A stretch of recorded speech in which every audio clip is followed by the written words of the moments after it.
master's degree before AI really took off, so I'm really excited to use this because it has a plagiarism check, and if you've been to college, then you know how a pain it can be. It literally fixed all of my mistakes that I had in my resume, and I'm really glad it did that because nursing school is no joke.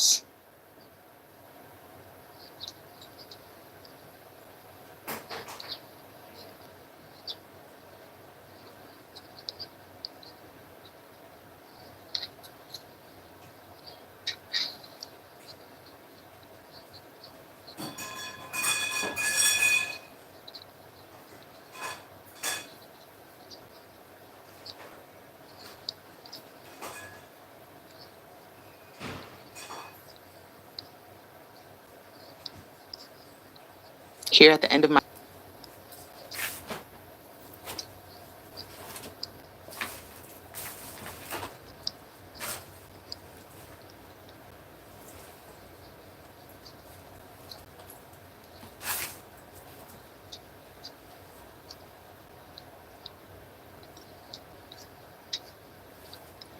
So this next stitch is my marked stitch. I know. Hey everybody. I know you've been getting a ton of political fundraising messages lately. I get it. It seems like a lot. But let me give you 3 reasons why I'm asking you to donate to support my friend Kamala Harris. Hi friends, Tony here from TL Yarn Crafts and welcome to my studio. I've been crocheting for over 20 years and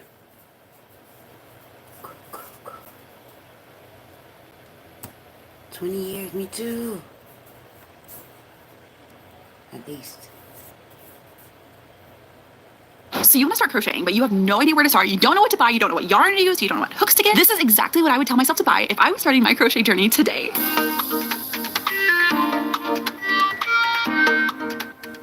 We're currently at Joann Fabrics, and the yarn supply here is intimidating to say the least. There are so many different kinds, so many different colors, different textures, different sizes. What do you use? What should you not use? What's the easiest thing for beginners? What's the hardest thing for beginners? We're going to start by taking you through everything I would buy as a beginner, and then we're going to go into everything I would stay away from as a beginner. When people ask me, what yarn should I buy? What hook should I buy? I always tell them start with a yarn first. Once you choose your yarn, then we're going to know what size hook you need to get. And we'll talk about the hook types to get in a minute. The yarn that I recommend most for beginners is medium, something that is about this size, and if you check the back, you'll actually see where it says medium. A yarn like this isn't going to be too big that it's hard to work with, and it's not going to be too thin that it's hard to work with. This is just a very, very solid yarn, very, very good for beginners.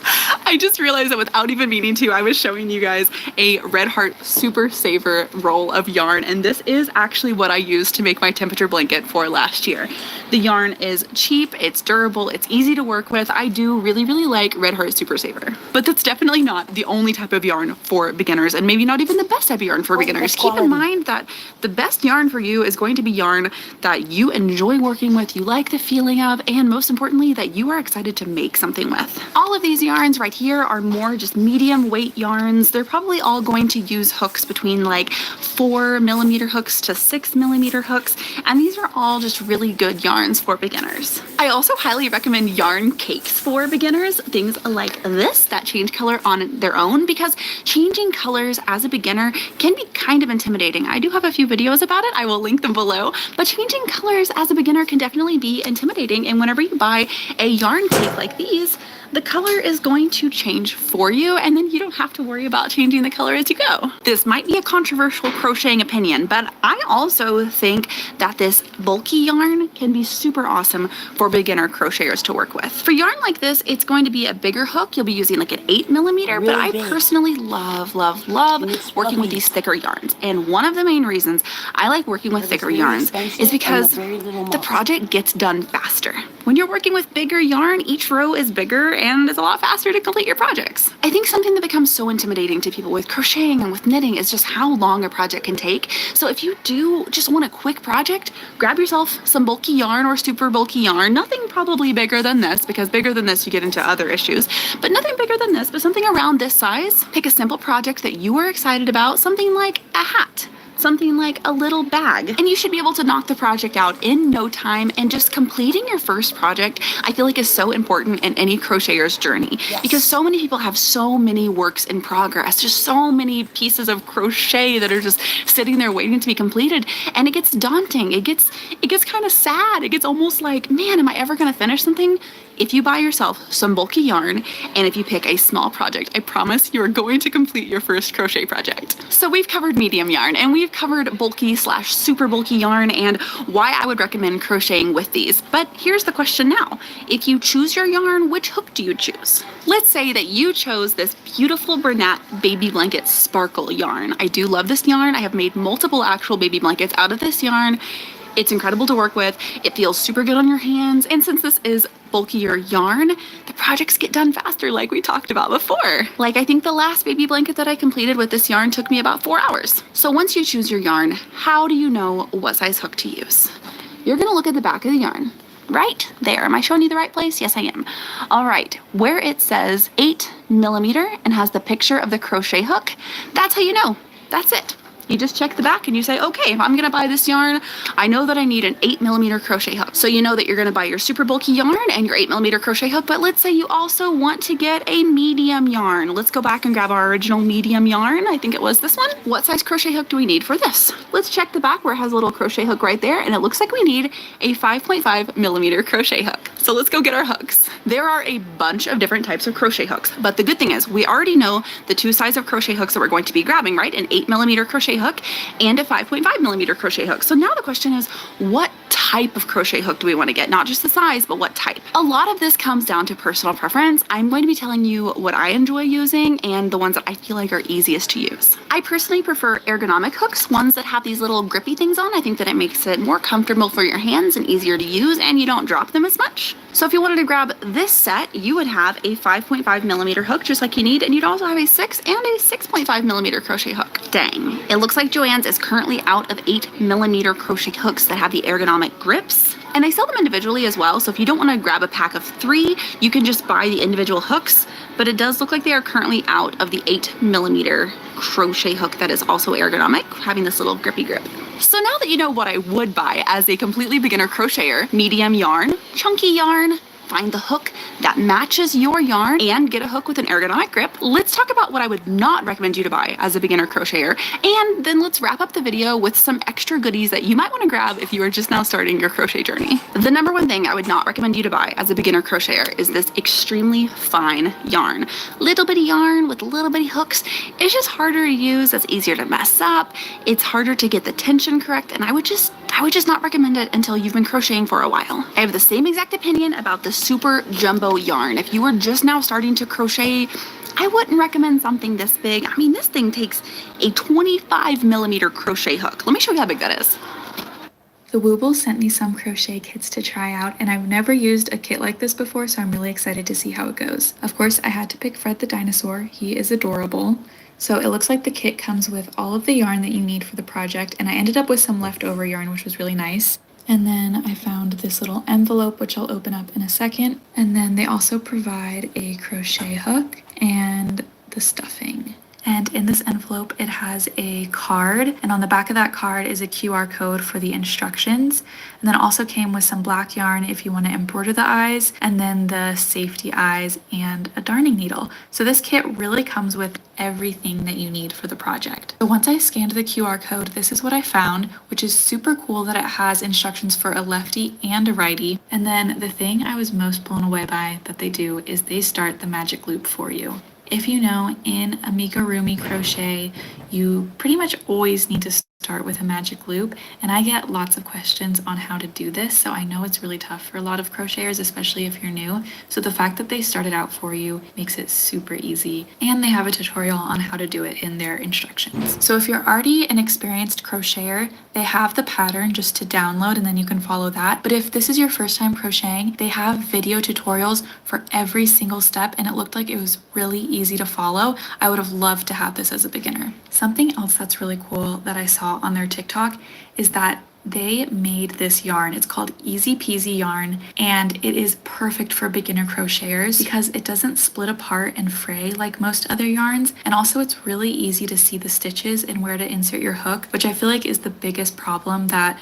beginning crocheters experience. Overall, I genuinely do love this product and I really recommend it to all those beginner crocheters out there. And even to more experienced crocheters, it was really fun for me to make. This is how my Fred the dinosaur turned out. I'm very proud of him and I'm really excited to make more.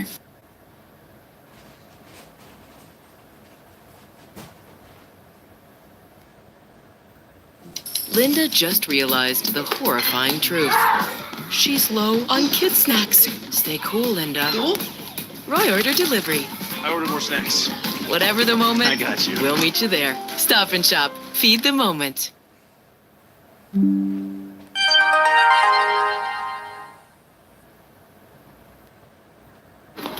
I wonder if they're even gonna have a 25mm crochet hook in stock. Okay, they don't have a 25mm, but this is what a 30mm crochet hook looks like. This thing is massive, and working with yarn this big and a hook this massive is just difficult. So I would definitely recommend starting with something in the medium to bulky yarn, not this super gigantic, super chunky bulky yarn. It's gonna be really difficult to work with. The other type of yarn that I would recommend to stay away from whenever you are just beginning is any kind of super textured yarn. Like this. This stuff is super cute and it feels super cool. It feels kind of like a loofah, but this yarn, let's see if I can get it to focus on the yarn. This yarn has multiple different little holes in it, and all of those holes are an opportunity for your hook to go through these holes within the yarn instead of going into the right place on the yarn. I just think as a beginner crocheter, I would not want to be using this yarn. Now, this might be a little bit controversial, but I kind of feel the same way about yarns like this as I do that last yarn. Now, in theory, this yarn should be a good size to work with, but do you see how the yarn is kind of loose? Anytime you're working with a yarn that has kind of like a loose texture like this, it's very easy for your hook to accidentally go through the yarn rather than going through the hole it's supposed to go through. And lastly, let's talk about all the extra things that you might want to grab if you're starting your crochet journey. The first thing is stitch markers. This is great for doing any kind of a project where you're counting your stitches and you don't want to have to remember exactly what stitch is what. Well, you know, every time you go around and you need to like remember, okay, this is the stitch I'm going to increase on, well, just put a stitch marker there instead, and then you don't have to remember which stitch it was. You don't want to count if it's going to be like 200 stitches or something like that. You just want to follow the stitch marker, trust me. The next thing I would grab are these plastic yarn needles.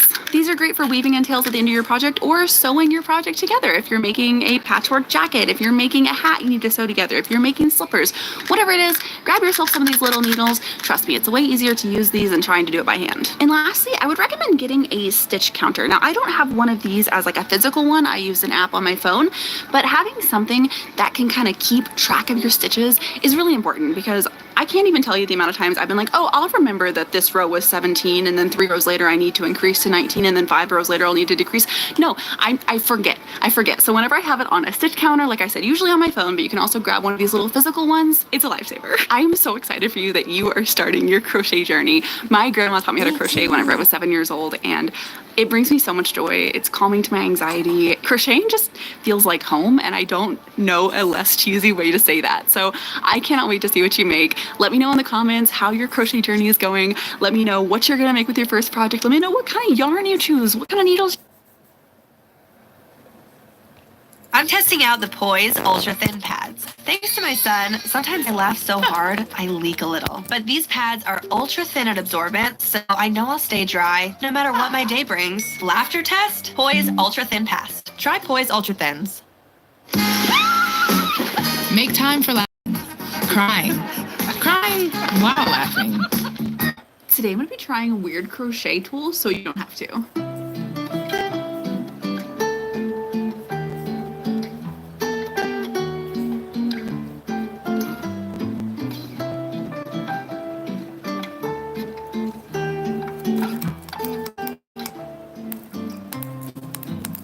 I'm gonna start by reviewing these 6 items that I have never tried before. I've been dying to try these since I bought them, but I really wanted to wait until I filmed this video so I could give y'all my honest reaction. And after I review these 6 items, I'm gonna end by showing y'all one of my favorite at-home crochet tool hacks that you might be able to make with something you already have at home. First, I'm gonna be trying out this yarn spinner. I'm gonna be trying this first because I have been dying to try this, but like I said, I wanted to show y'all my genuine reaction, so I haven't tried it yet. You know when you're crocheting or you're knitting and you keep having to pull more slack from your yarn as you work on your project? The goal with this is that as you crochet or knit, it spins and it just unravels the yarn for you. So and if this works, I just feel like it's gonna save me so much time of just like pulling the yarn and then chasing the yarn and then having to pull the yarn again. Or even like whenever I'm sitting next to Josh and I'm crocheting, I will just hand him the ball of yarn and he will just unwind it as I go. I can just sit this beside of me, hopefully, and he will unwind it as I go. Also, if you hear noises, Tilly is playing with ping pong balls right over here. Y'all, if you are a cat parent and you have not given your cats ping pong balls, it's the best thing ever. She is obsessed with ping pong balls. Trust me, try it and let me know if they like it. For the yarn that I'm thinking, I'm going to try 4 different types of skeins of yarn. I'm going to start out with a worsted weight yarn that I actually spun on my yarn spinner. It's actually one of the Dollar Tree yarns that we used to make our Dollar Tree outfit on the knitting machine. So this thing is just magnetic and you just doop and it holds. Okay, let's see how it goes. This is working so well. It's spinning easily. It's moving pretty easily. That works perfectly so far. Okay, let's try the next yarn. This is a lightweight cotton yarn. I actually got this to crochet a little carrot toy for Tilly, which as you can tell by how deformed it is now, she has loved it. Let's just put this through here, magnet it back on. The way that this just unwinds itself, I feel like this will save knitters and crocheters so much time. Oh, okay, wait, we're stuck. What if I just, okay, and we're unstuck. So you just literally can just twist it and it just unravels. Like, this is so much better than the chaotic yarn ball flying around the floor. I know y'all know what I'm talking about. And especially if you have cats, you know. Incredible. Incredible. But the question here is, will this work with bigger skeins of yarn? I don't know if the magnet is going to be strong enough, honestly. This is a super bulky size 6 yarn. Put it through the center. I am going to go ahead and remove the label. Wait. It works, you guys. The magnet is strong enough and it holds it. Oh my gosh. Okay, I usually work with bigger yarn, so this is actually like such an exciting moment. Let's see how it unravels with this type of skein. All right, we're a little stuck. We wiggle it a little bit and we're unraveling. Let's get us into like a more realistic setup. Like if I'm sitting on the couch, crocheting, watching TV, I'm not gonna be sitting perfectly at my table. Let's get it set up as if I was really just sitting here crocheting. Realistically, my yarn is going to be sitting here beside of me. Let's move the candle. That is a fire hazard. Also, if you're looking for a good pet safe candle, I'm obsessed with this. I will link it below. So realistically, I'm on the couch. I'm like this. I got my yarn, I'm watching TV, and I'm crocheting, and I don't want to have to think about unraveling the ball as I go. I just want it to unravel itself. So is it going to?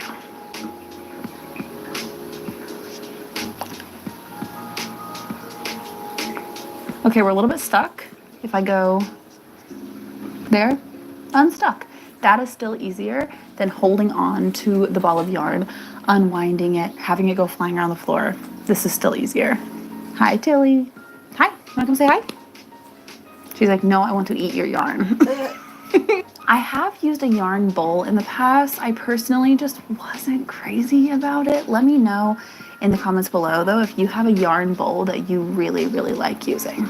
And lastly, I want to see how it's going to do with like a really big skein of yarn. This is just a size 3 light yarn, but the skein is huge and I want to see how it's going to do with our magnet. I think it's going to do fine though. Y'all.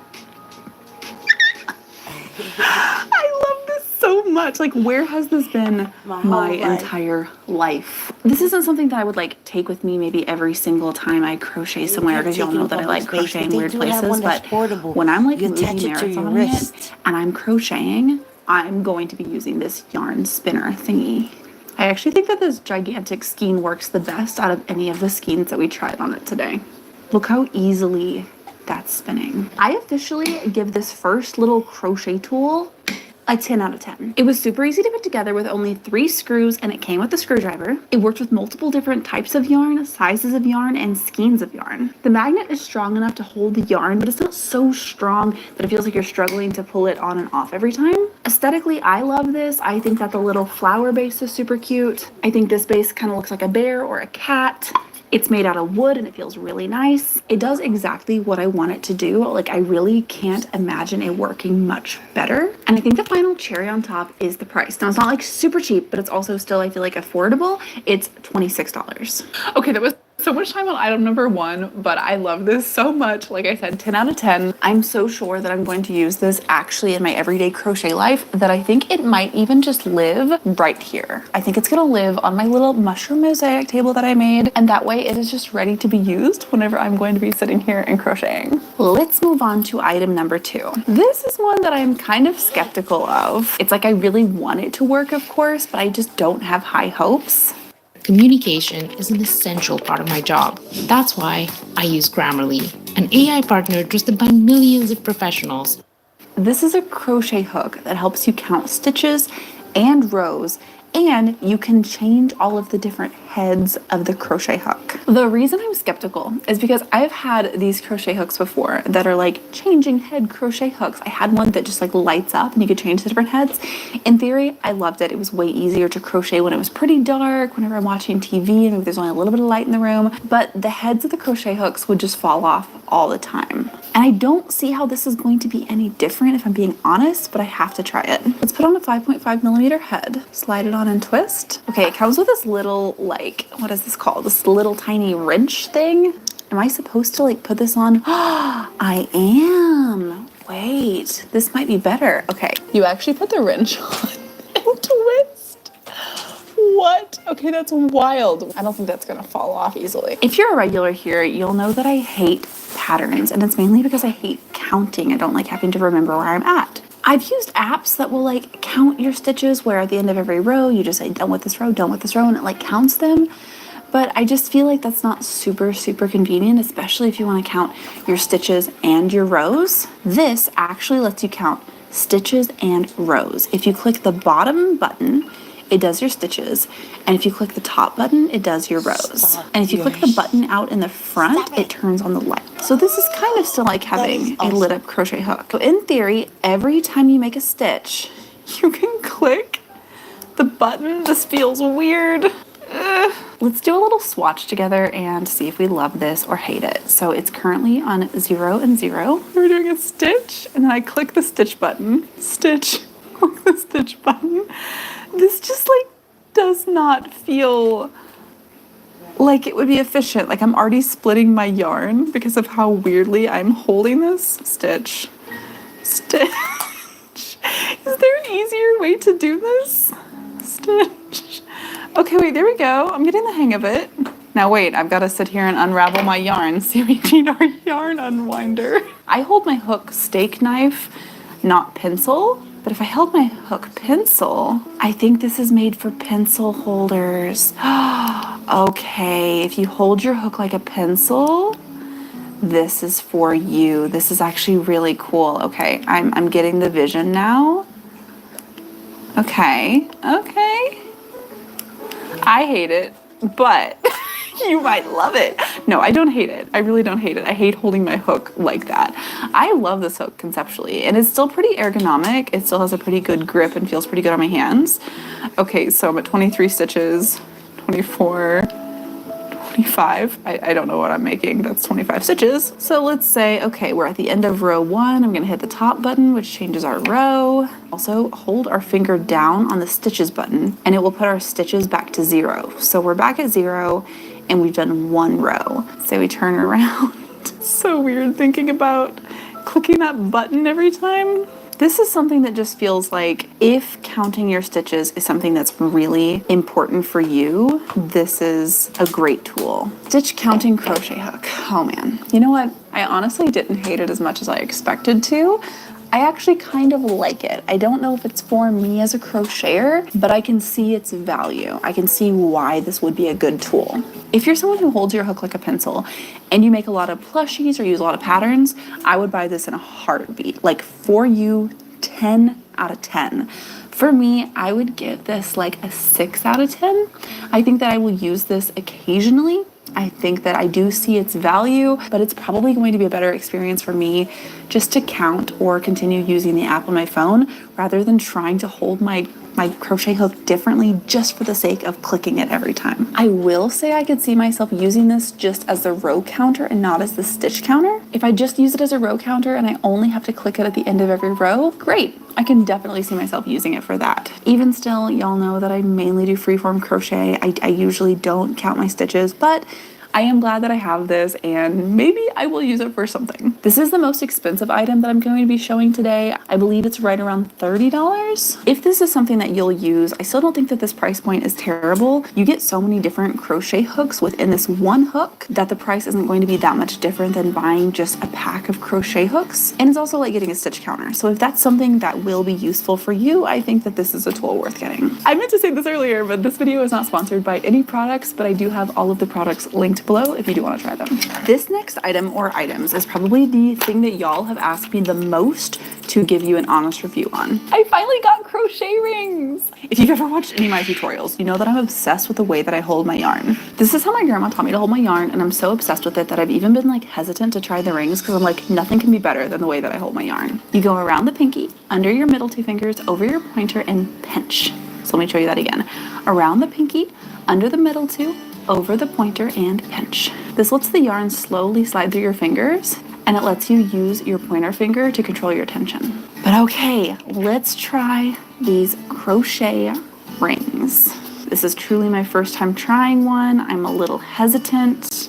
Might even need to pull up a tutorial. Okay. You just have it there, and then it just slides through. Oh no. Wait. I really like this. Wait, this is so easy. Oh my gosh. Okay, I feel like my tension's a little bit tighter than I would normally want it to be for my first row, but oh my goodness. Okay. I think we're onto something here with these crochet rings. Let me try a few more of them. Oh, maybe they're for just like different size fingers. That makes sense. I don't know if this one's gonna work on me. I think the yarn goes around the tail. Does it go around the fox's head? Okay, I don't like that one. Let me try some more of these and see if I like any more. I think this one is like a peacock. Fun fact, I'm actually terrified of peacocks. I was at a petting zoo once and a peacock got loose and it was not pretty. I mean, the peacock was pretty, but the whole situation was terrifying. Okay, this one would probably work for like a smaller yarn, but I hardly ever use yarn that's smaller than this size 3. How is that one even supposed to work? This one's a dog and the dog is so cute. Okay. Does it go around his head like that? Okay, I like this one. Wait, I feel like I can combine this one with the way that I hold my yarn. No, I can't. Wait, yes, I can. I can go around my pinky and then over the dog's head. Wait, I really like that. And the dog is super cute. I did not expect to like these rings so much. Oh my gosh. Okay, here's another peacock. I like that one a lot. Oh, I really like these rings, you guys. I really did not expect to like these. I thought I was actually going to hate them. I'm testing out the Poise Ultra Thin Pads. Dancing is a great workout, but ever since I had my son, I struggle with leaks when I'm jumping around. These stay-in-place wings help prevent shifting and bunching. I could go out dancing in these. Exercise test, Poise Ultra Thin. I like how they assume if you're knitting, It's a you're pregnant and having a cat. baby. Tilly, it's a cat. I actually have no idea where she is right now. Tilly really doesn't disappear that much. She's usually like right beside of us, but I have no idea where she is right now. I don't like this one as much as the others, but I still like it. Yeah, I cannot figure that one out. Not a big fan of that one. I really love this one. And this one looks like the one out of all of them that would do the best with a bigger yarn also. Like, I mean, we're not gonna fit like a size 6 bulky in here or anything, but I think it would be fine with like at least a 4, maybe a 5.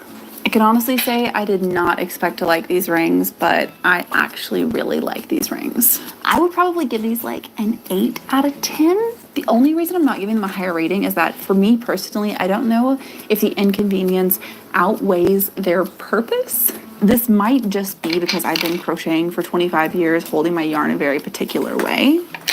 And by inconvenience, I just mean, y'all, you know that I lose my crochet hooks all the time. So the idea of needing to remember where my rings are at all times, or making sure if I'm crocheting and traveling that my rings are with me at all times, I don't know if I'm going to use it every time I crochet. Truthfully, I'm probably not. But I will say, if you are someone who is new to crochet and if tension is something that you're struggling with, I think these rings can be a huge, huge, huge game changer. I feel like the price point is great too. This set in particular that I have linked below, there's 10 rings and it's $7, and they come in this little case, and you also have some stitch markers. Very, very solid 8 out of 10 for me. I'll probably be using these, especially on longer projects where this part of my finger starts getting sore. If you crochet, I know you know what I mean, where the yarn has just continuously ran over your finger. I feel like that's where this is gonna come in handy for me for those like crochet marathon type days. Up next, we have another stitch counter, and I had to get this out of pure cuteness. Look at this little guy. It looks like a teeny tiny little watch, but you put it on your finger and then it helps you count your stitches. Like, I love this. Like I said before with the stitch counting crochet hook, I don't think that I would use this to actually count stitches, but I think I would use it to count rows. Is it worth it to actually have a little ring counter just for your rows? I don't know, but it's fun and I want to try it. You basically just push the button and it counts, and then you click the little button to the side and it resets. And that's the whole thing. And it goes on your finger and it looks kind of like a little watch. It's super cute. I would honestly wear this just like as a ring and just to have a counter with me. It's kind of like having a fidget toy. But let's see how it feels to crochet and have this on. I don't even know which hand I should be wearing this on. Should I be wearing it on this hand? It feels weird. It feels bulky. Okay, we're crocheting. We're crocheting. We get to the end of the row. Boom. I counted one. I turn around. I'm crocheting. And I'm crocheting. I would not want to do this for every stitch. Can you imagine? It's like stitch, hit, stitch, hit. That would be terrible. No, that would take so much more time. It might be worth it if you're working on like a really difficult pattern, but at that point I would get the stitch counting crochet hook instead of something like this. Okay, we're at the end of row 2. Bam. We're at the end of row 3. Bam. And when we want to reset it, we just click the reset button. My bluntly honest review of this is it's adorable, but I think it might be kind of pointless. I feel like this could make a really cute stocking stuffer for your crochet friends, especially since it comes in like a multi-pack, but I don't know how often I would actually use this. If I'm being honest, I would end up just having it sitting next to me and clicking it every time. The only time I can think that I would really maybe use this is if I was crocheting while I was traveling. Like if I was on a plane or on a car ride, somewhere where I didn't want to continuously be getting out my phone, but I wanted to still have something that I could count my rows. That's probably the only time when I can really see myself using this. But it is super cute and it's super fun, and if you are someone who likes to count rows, this might be for you. These come in packs of 7, and I believe that it's $8 for 7 of these. Like I said before, it could be something good, like if you have friends who crochet, need some little stocking stuffers or little gifts. I mean, they're super cute, they're super fun. For me, I do think I have to rank this like a 3 out of 10. I'm just probably never gonna use it. Don't worry. You can't prevent sick days. That's why Kleenex lotion tissues moisturize to help prevent skin irritation.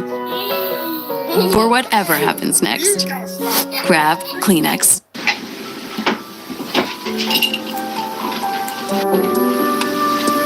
Time to crochet.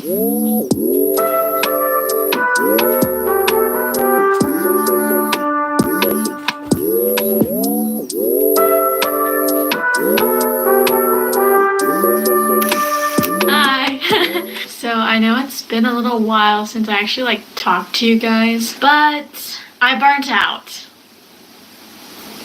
So that was not good. And I really do like doing YouTube, but I think I just need to do it as a fun hobby because trying to make it something more than that is not working. So yeah, that was kind of depressing, but anyways, today I'm gonna try and crochet a bag in 24 hours. The only thing that I've actually crocheted is a pair of arm warmers. Let me go find them. Here they are. I think I might have made them too tight because they're kind of tight on my arms, but cute, right? This is what they look like. It took me about 2 weeks to do. I wasn't rushing or anything. I just couldn't figure out how to do it. It's not even that hard. What makes me think I can do this, you ask? I don't know. it seems way easier than making like a cardigan or something, because I saw a YouTuber that I just started watching. Her name is Dobo Chobo, and she tried to crochet a sweater in 24 hours. That did not work, but I think I can do a bag because that's easier, you know? So I've got this Bernat blanket yarn, and it's super bulky, which is a 6. Also, I'm a beginner, so that's what makes this challenge more fun. It is currently 9 o'clock. Let's get started. So this is the tutorial that I'm going to be following. Only 50 minutes, so that means it should only take 50 minutes, right? Also, shout out to my friend Carla. She gave me this yarn so I can make this video. She actually literally was the person who got me started on crocheting, because I was thinking about it and then she bought me this stuff, so I was just like, maybe I should. So now I just like crocheting. It's my new thing. I'm also left-handed, so I have to do everything the opposite way she does it. So more of a challenge. So for the base here and the strap, I will show you separately using my swatch. Guess what? I already messed up. Okay, so technically I did do it right. This is what I'm supposed to be doing, but it's supposed to be in centimeters, not inches. So I made it 33 centimeters, I made it 33 inches instead of centimeters. So guess what I have to do now? Take it apart and start over. Let's just say that was the test round. We're gonna try this again. We are 30 minutes in, so I didn't waste that much time. It's okay. I'll come back when I've got the rest done. To be honest, I was being a little dramatic when I had to start over. So now I have 20 stitches and I just redid what I did in like 5 minutes. So that's good. So this is gonna be the width of my bag. So like, yeah, it's okay. It's gonna be great. We're doing good. Like, look. Okay, so it is currently 10:51, and I've moved onto my desk because I'm kind of tired of watching Hunter x Hunter because I've been binging it over the last week. So I think I'm just gonna listen to one of my CDs. I'm listening to the BTS Tear album, and I'm currently 10 rows in, I think, and there has to be 32, so I'm like a third of the way in. I'm gonna do 10 more, and then I'm probably gonna eat lunch.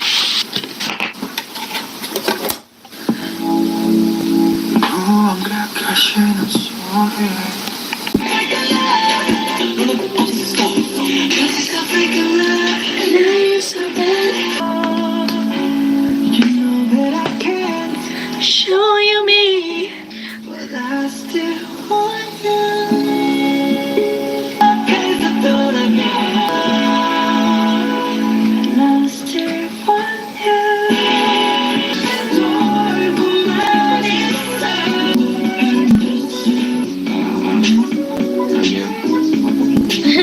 Let us be us. Love is amazing. Just don't give a damn. You love me. Nigga more so. I do believe in galaxy. Magic shop. 3 more rows. I'm so hungry. Little in a magic shop. So show me. I'll show you. Shut up. Hey. Give me the best of me, so you give you the best of you. Airplane! Yes!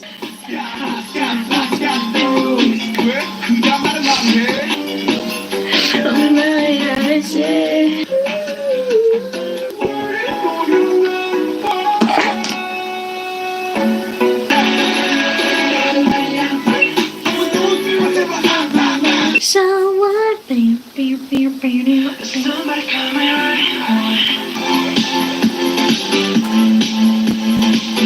We are young and wild and free.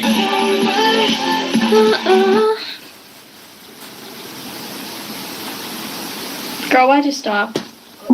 Okay. So, I don't know why my CD isn't working, but I think I'm about like 23 rows in. It's looking pretty good. She's big. I'm gonna go walk the dog and then I'm gonna eat from my walk, and I ate lunch. I'm actually about to leave for skating, but I kind of want to get a little bit more of this done. So I'll see you guys later, and hopefully I'll be able to finish it by tonight or I'll have to wake up tomorrow morning to do it. So. As you may have heard, this year there are 4 incredible new iPhones.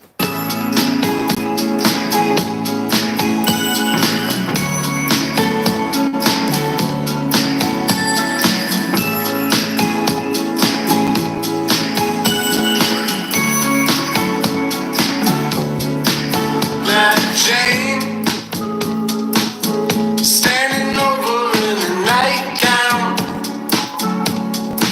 She's got the phone cord twisted around her finger. She's a sight to see. See, Jane, why you staring out the window? Hey y'all, I'm back. Here's what I've got so far. It's supposed to be 65 centimeters, and she only did 32 rows, and I definitely did way more than 32 rows, and I have to do more because it's not long enough. So I'm just gonna finish that, and then we'll finally start on something else, hopefully. Okay, so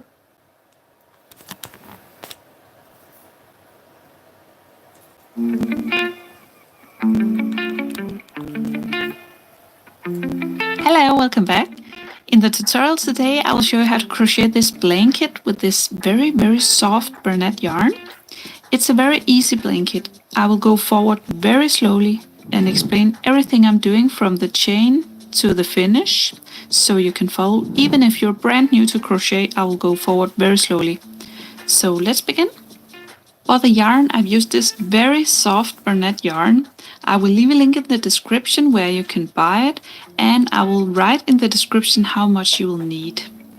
This yarn recommends a hook size 6 millimeters, but I've used a 9 millimeter crochet hook. It's a pretty firm pattern, and this works perfectly. Then I've used a tapestry needle and some scissors. So we begin this with a slip knot. Make a loop with your yarn and take the long end of the yarn behind the loop. Grab it from the middle with your hook and pull. Now we make a chain. So yarn over your needle and pull through the loop. Yarn over, pull through. Yarn over, pull through. Yarn over, pull through. This is the foundation of our work, and this is the ones we will be working in from the next row. How many chains you do decide the width of your blanket. I will do 125 chains. So you just go ahead, yarn over, pull through until you have 125 chains. When we're done with our chain, we will begin working in these chains on the row. So we will be working in single crochet. So we skip the first chain right after the hook and go for the second chain. So insert your hook in the second chain from the hook and begin your single crochet. So yarn over, pull through one loop and yarn over, pull through 2. That's your first single crochet. Go look for the next chain right here. Insert your hook into the chain, yarn over, pull through, yarn over, pull through 2. The next chain down here. Insert your hook, yarn over, pull through, yarn over, pull through 2. The next chain is right here. So you insert your hook in this next one, yarn over, pull through 1, yarn over, pull through 2. So just do one single crochet in every chain all the way across. Your next chain is right here. you insert your hook, yarn over, pull through, yarn over, pull through 2. So 1 single crochet in every chain. And when you make it to the end, I will show you how to turn your work. This thing? It's what's going on inside of me. It's my moderate to severe ulcerative colitis. It wasn't always this calm. UC went everywhere I did. Wondering when it would pop up next was stressful, doing a number on my insides. But then I found out about Velsipity. A once-daily pill, not a steroid or biologic, for adults with moderate to severe UC. Velsipity can help calm the chaos of UC. It quickly treats flares, providing a chance for lasting steroid-free remission. Don't take Velsipity if you've had a heart attack, chest pain, stroke or mini-stroke, heart failure in the last 6 months, irregular or abnormal heartbeat. Velsipity may cause serious side effects including infections that can be fatal, slow heart rate, liver problems, increased blood pressure, macular edema, certain types of skin cancer, swelling and narrowing of the brain's blood vessels, or shortness of breath. Tell your doctor if you are pregnant or plan to be. If conventional therapy like 5-ASAs or steroids aren't working for you, ask your gastroenterologist about Velsipity. Velsipity, help calm the chaos of UC. When we make it all the way across, it might seem like we have 2 stitches left to go. But this is our slip knot from the beginning, and you will never be working into that. So this is your final stitch. So insert your hook in the final stitch, yarn over, pull through, yarn over, pull through 2. And you're done with your row. If you chained up 125 like I did, you should have 124 stitches because we skipped the first stitch. So that was row number 1. Now we chain 1 and turn. So yarn over, pull through and turn the work. And we will now be working the other way. Look for the little V's on top. This is the stitches we will be working in now. Skip the first one again and go for the second stitch. Insert your hook in the second stitch, yarn over, pull through the stitch, yarn over, pull through 2. So again, just single crochet. The next stitch, this one, insert your hook, yarn over, pull through the stitch, yarn over, pull through 2. So just work the entire blanket in single crochet. Just like this. We are working with a pretty big needle compared to the size of the yarn, and this makes a very nice texture for this blanket. So insert your hook, yarn over, pull through, yarn over, pull through 2, all the way across. When you make it to the end, you chain 1, turn the work, and continue the same way. Just 1 single crochet in every stitch all the way across, turn with a chain, and work your way up the blanket. And then you continue until your desired length. My blanket measures 180 centimeters. Of course, you can do it longer or shorter, whatever fits you need.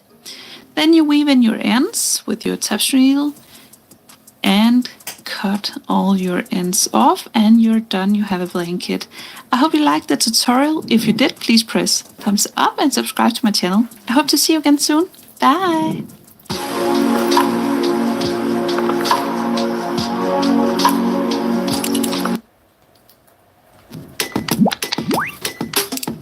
Keep all your passwords safe. Choose Chrome to safely store your passwords.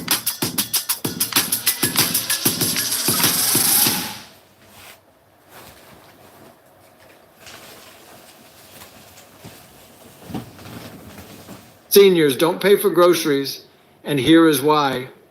Listen, there's something they don't want you to know, but I'm here to spill the beans. Every American senior who hasn't grabbed their complimentary $2,287 food benefit is running out of time. You got just 12 hours left before you miss out on this amazing offer. Imagine not having to stress about grocery bills for a while. Yep, that's right. If you don't register for your food allowance now, you'll be kicking yourself when you realize you have to wait another 24 months.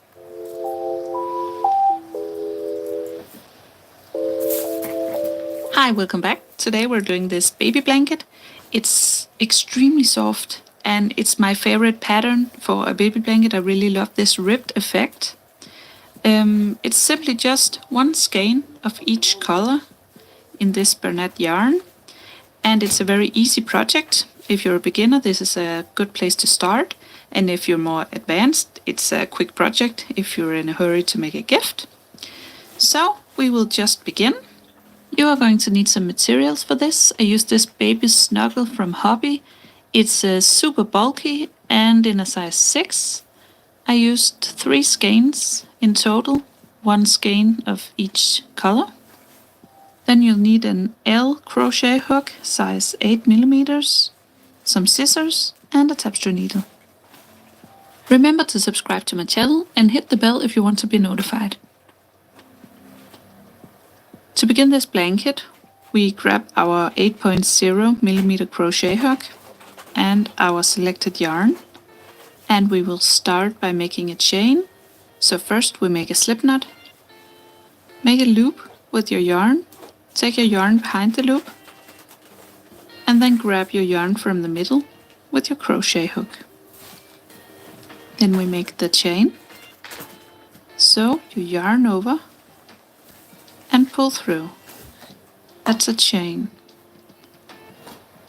Yarn over, pull through, yarn over, pull through. This is the foundation of our work, so be careful not to do this too tight. Just relax and do 70 of those chains. So just yarn over and pull through 70 times in total. Yarn over, pull through, yarn over, pull through. When you're done with the 70 chains, we will make the next row together. And when we have the 70 chains, we will now turn the work and work the other way. But before we turn, we will always chain 1. So yarn over, pull through 1 more time, and remember to chain 1 every time you turn the row. So now we will work this way, and we will do single crochet. And when we work single crochet, we always skip the first chain. This is the turning chain, so we will skip this one. The one on the loop that never counts as a stitch or as a chain. So this is the first chain, and we will be working in the second chain. So for a single crochet, we insert the needle in this second chain, then we grab the yarn, pull through 1. We have 2 loops on the needle, then we yarn over and pull through 2, and that's our first single crochet right here. For the next single crochet, we go into this next stitch right here, this next V, and we insert the needle in the chain, yarn over, pull through 1, yarn over, pull through 2. Now we have 2 chains, 2 single crochet. And for the next one, this is our next stitch. Insert the needle in the next chain, yarn over, pull through 1, yarn over, pull through 2, and we have 3 single crochet. This is the next stitch, the next chain. So insert your needle, yarn over, pull through 1, yarn over, pull through 2. And the next one, insert the needle, yarn over, pull through 1, yarn over, pull through 2. Continue doing single crochet in each chain all the way across, and we will meet each other when we are at the end of the row, and we will turn together. We are now at the end, and I just want to show you that this is the last stitch. This one doesn't count. That's our slip knot from the beginning. So this is the last stitch, and we will also be working 1 single crochet into this stitch before we turn the work. So before we turn, we chain 1. Remember this every time to make a straight edge. Now we turn, and we will be working this way yet again. So still single crochet, and we will skip this first stitch and work into this second stitch. But when we usually do single crochet, we go underneath both strands on top. We will not do this. We will only go in through the back loop.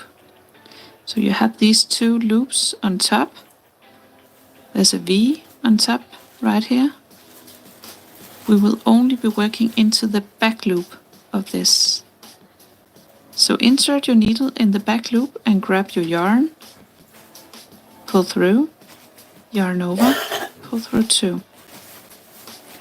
Again, for this next stitch, we have this V on top, and instead of going underneath both, we will only be going into the back loop and do our single crochet. Every single day we live on this planet, we can choose what sort of impact to make. To me, I think it has so much more meaning, the jewelry, when you know how deliberate the sourcing was, how careful. And this next stitch, only through the back loop, and do a single crochet. Back loop, single crochet. Back loop,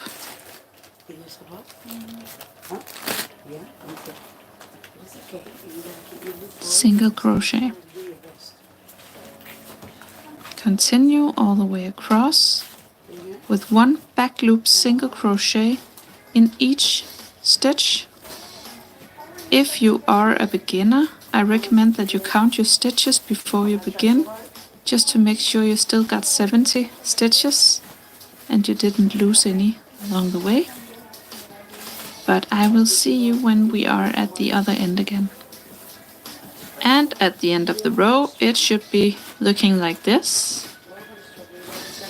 And I only have 1 stitch left to go on this one. If you have a little loop out here, you will not be working into that one, only this last V at the end. So insert your needle in the back loop of this stitch and do a single crochet. Then when we turn, you remember, chain 1 and then turn. Count your stitches and make sure you got 70, not including this chain, but counting from this one. And now we will continue making back loop single crochet, working from the second stitch. This is the thing you will do the rest of the blanket. Back loop single crochet in each stitch from the second stitch of each row. So insert your needle in the back loop of the second stitch and do a single crochet. And again in the back loop and do a single crochet. We will be using 1 skein of yarn for each color and 3 skeins in total. So you will just use up this skein before we change colors. So stop just before you used up all of it. So it fits with the end of the row. We will not be changing color in the middle of the row. So use up this one and then we will change color together. So I just finished a skein of this dark blue and I am at 22 centimeters. And I will now switch color. So.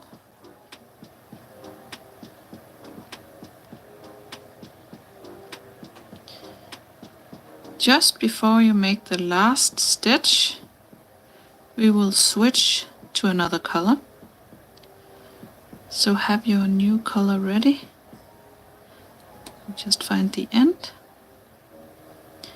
And then begin your final single crochet.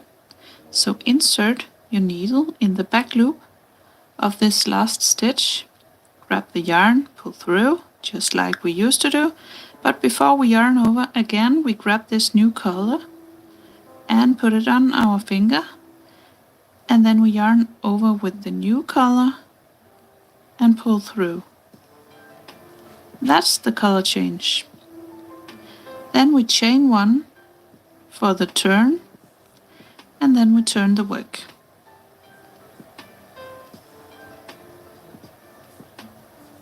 Then we just continue working in this new color. Skip this first one and do your back loop single crochet into this second stitch. So insert your needle and do your single crochet. And the next one, insert your needle and do the single crochet. So it will look like this. A nice color change. So we just continue doing back loop single crochet for the rest of the blanket. When you're done with your next skein, you just switch to your last one, and then we are finished. Alright? And when you used up all the colors, just go ahead and snip your yarn and secure the ends, and you have your baby blanket. Of course, you can add more colors and make it even bigger, but I think this is fitting for my baby blanket size. I hope you found the tutorial easy to follow. If you did, please press thumbs up and follow my channel. Hope to see you again soon. Bye!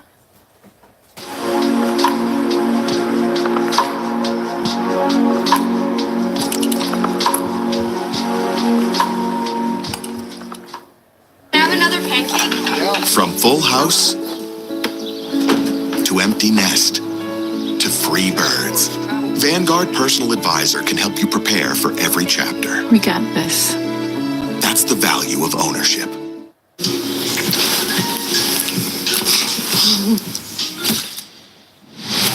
This would be even better than Pink Sunset Italic.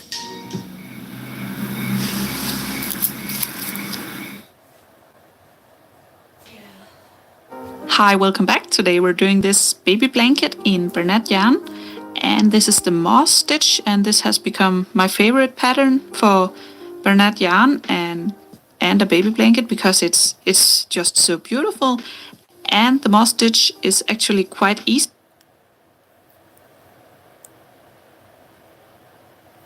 In today's tutorial, let's do the Easy Pleasy blanket, another free pattern available by yarnspirations.com.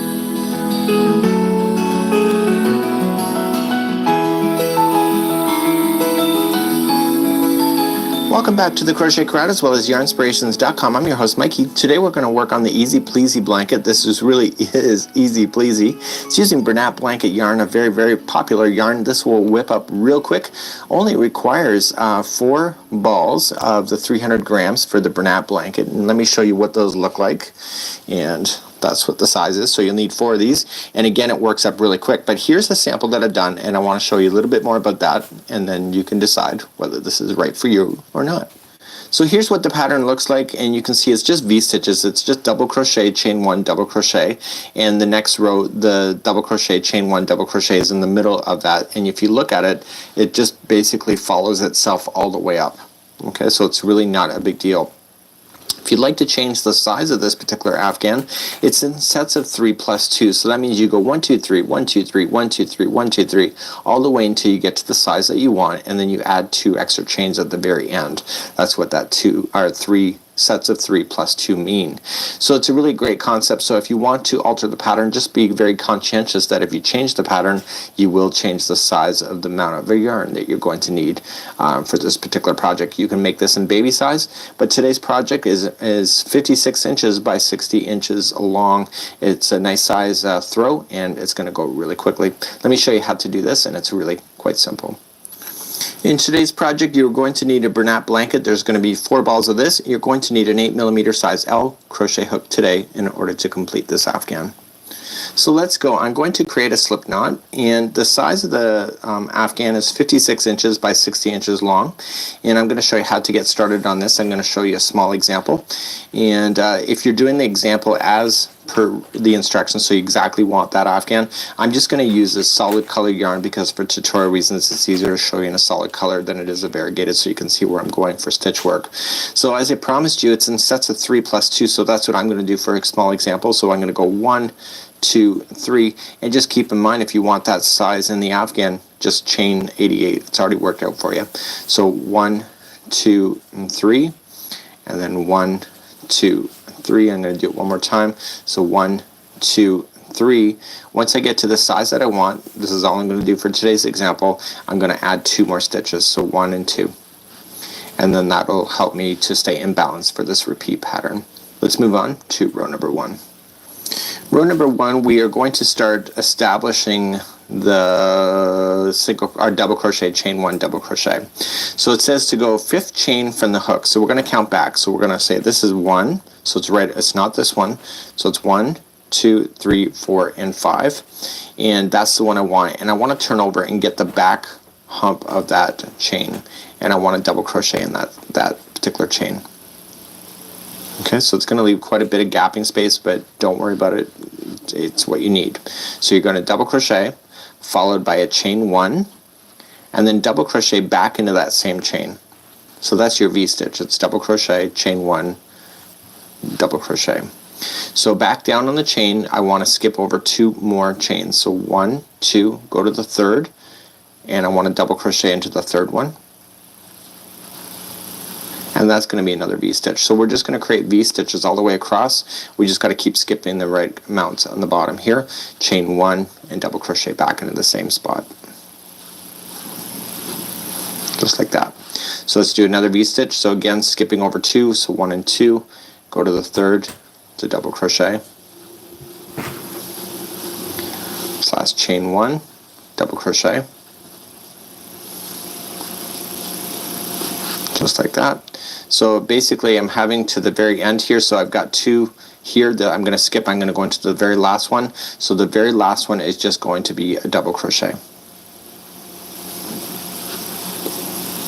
Okay.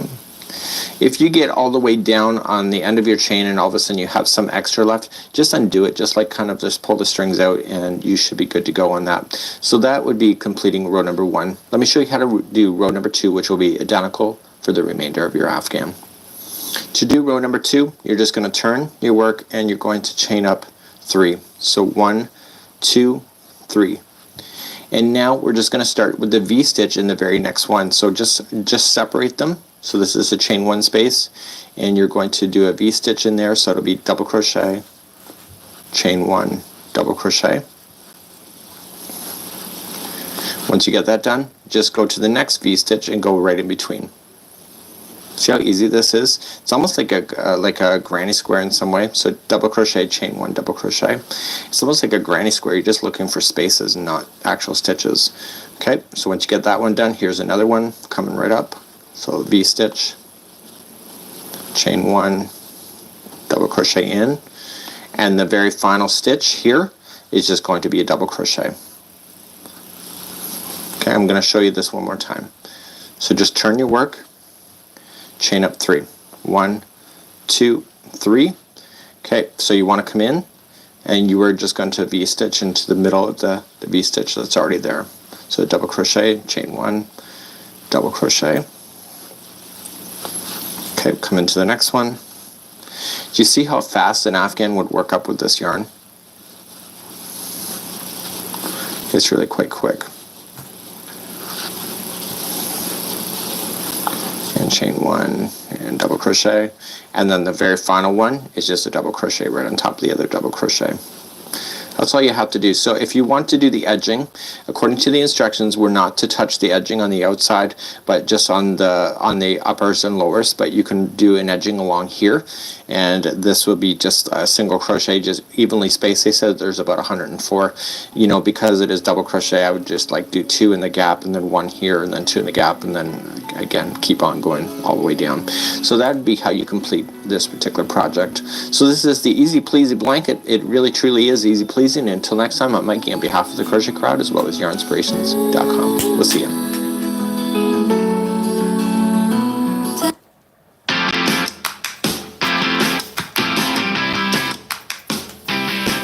When I think about relaxing, I want to be surrounded by super comfy fibers and nice serene colors that are maybe spa inspired. Well, now you can relax right into your knitting and crochet because Bernat has a new yarn out called Blanket, appropriately so, and it is soft and comfy. It's thick, so it knits and crochets up really quick, and it's in these beautiful modern colors. And today I'm going to show you how to make a beautiful ripple blanket that's going to look cool and modern in any home, studio, or apartment. So come on, and I'm going to show you how to do the feather and fan stitch with Bernat Blanket.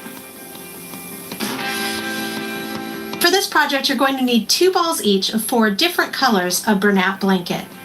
We've used light teal, sand, dark gray, and vintage white.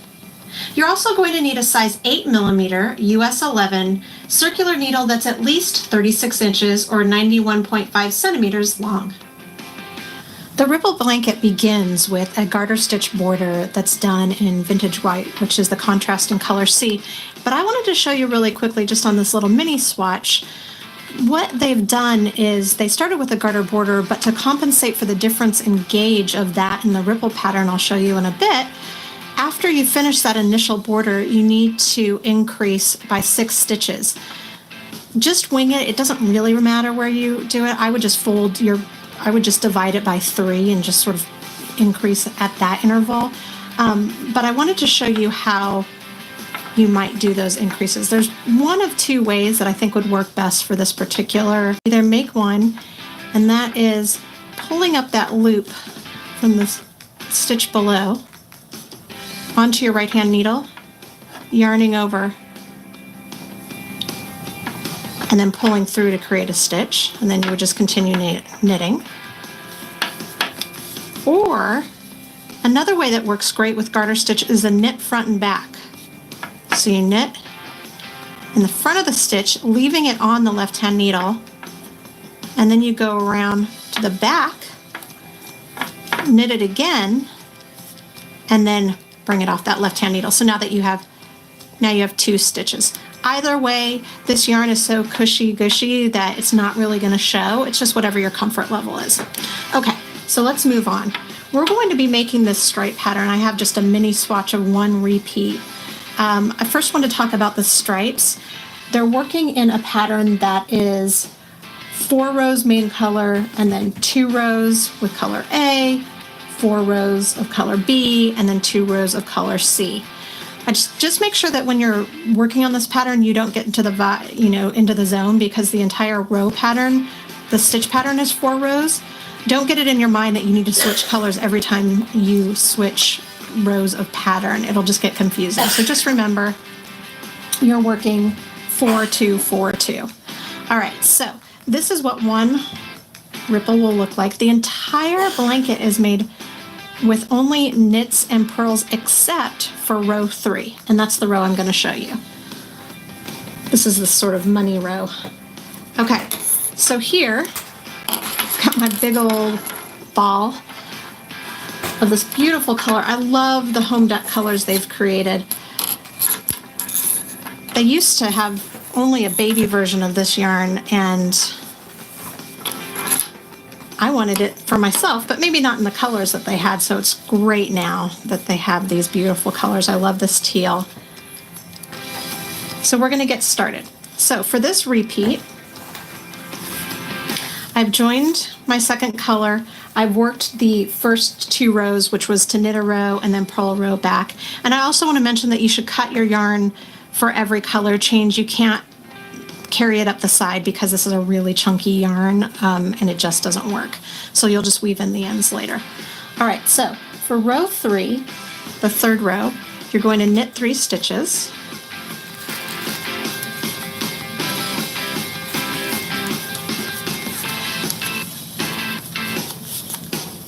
Okay, and now you're going to knit 2 together 4 times. 1,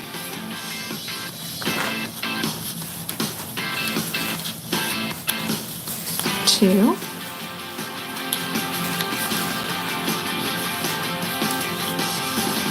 3,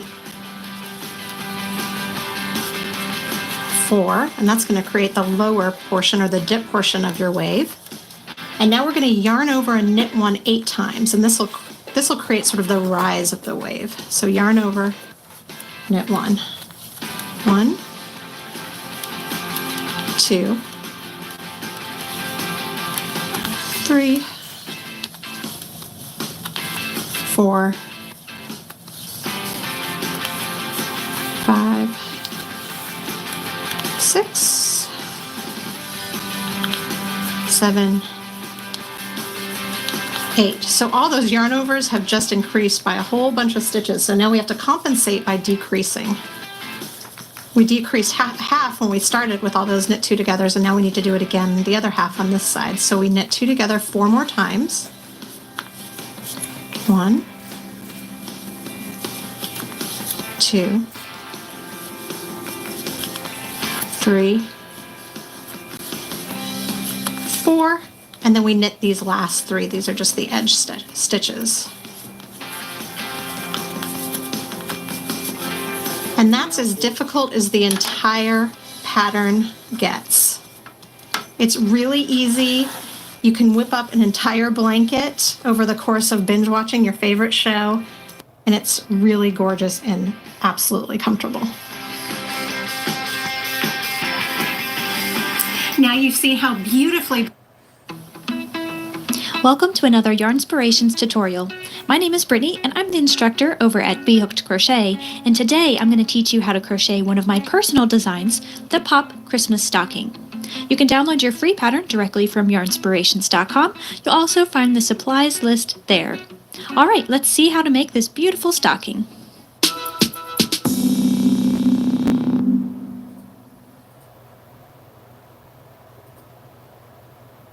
We're going to work these stockings in a toe-up fashion, and to start off the round, we need to make a magic ring. Now, if the magic ring is your absolute nemesis, you can go ahead and use an alternate method, or you can just follow along here. The magic ring's not too bad once you get the hang of it. So you're going to take the tail end of your yarn and your 2 fingers and put them together, and just put your yarn in between these fingers, and hold on to it there. And then wrap it around your 2 fingers 2 times, coming towards you. Now just pinch that off down at the bottom, and looking at it from this way, insert your hook underneath both of those loops, catch your back strand, and then just pull it over, or pull it under rather, that first strand. So we need to keep everything in place, but we need to access our working yarn back here. So I'm holding on to it with my pinky and my ring finger, and I just want to raise it up as far as I can so that I can yarn over and pull that through. Now that sort of locks your magic ring into place, but we need to chain 2. So we'll yarn over and pull through again. That's 1 chain, and do that again for 2 chains. Now this is really awkward to hold on to, so what you want to do is just pinch off this section right here, release your fingers, and gather up your yarn, and then we can just hold on to it like this. Now we need to have this tail end wrapped around the front, and we want to work over it as we're working our stitches. Well, for round 1, we need to make 8 half double crochets in this ring, so in the opening.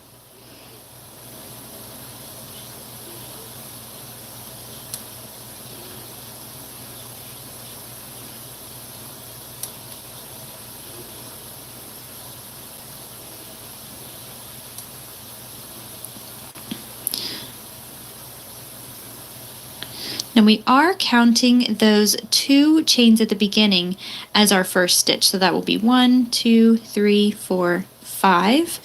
I'm going to make 3 more.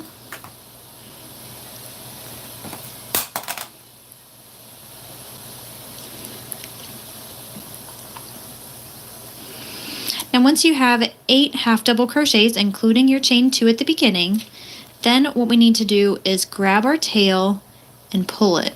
That's going to fasten up the magic ring. Pull that nice and tight. And then locate your chain 2.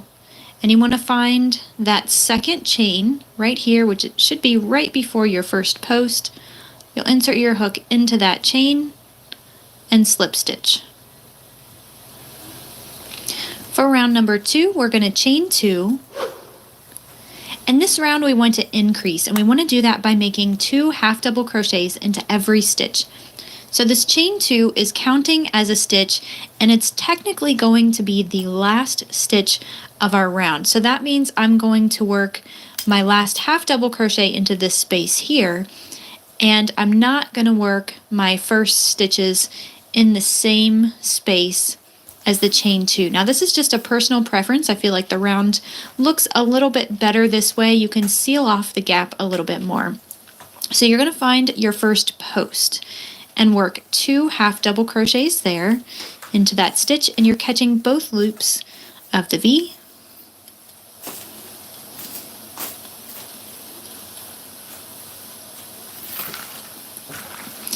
Two half double crochets in the next, and you'll just repeat that until you get to the end of the round, and then I'll demonstrate how to finish things off.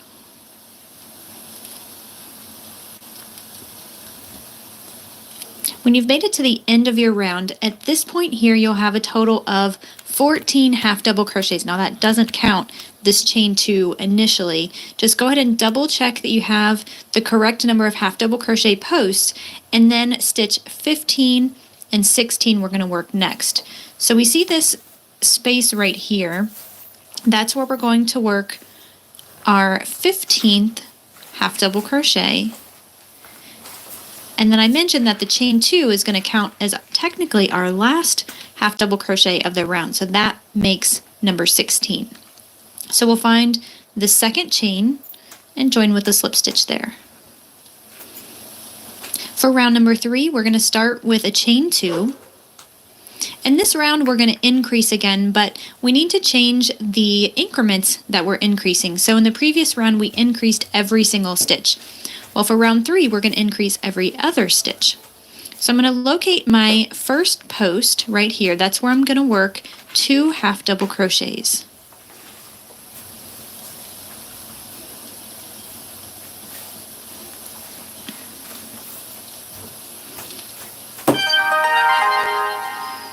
And then work 1 half double crochet in the next stitch.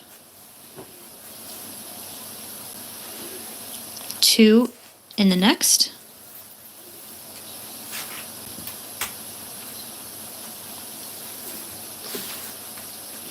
and 1 in the next. So that's our repeat.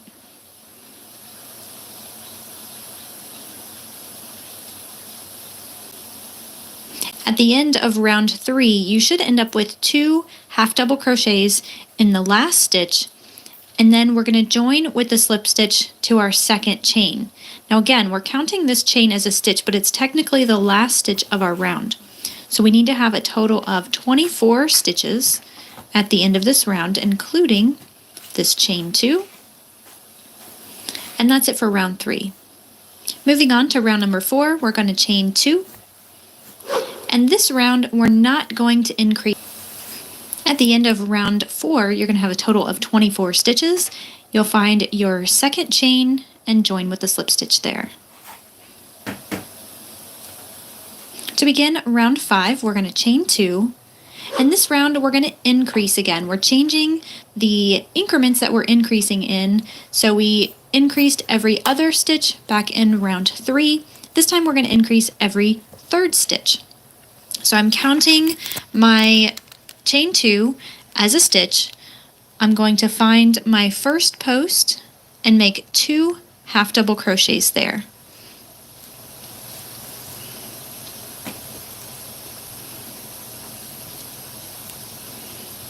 So that chain 2 is going to be the last stitch of the round again.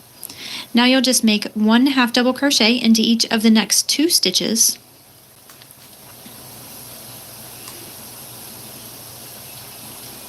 And 2 half double crochets in the next.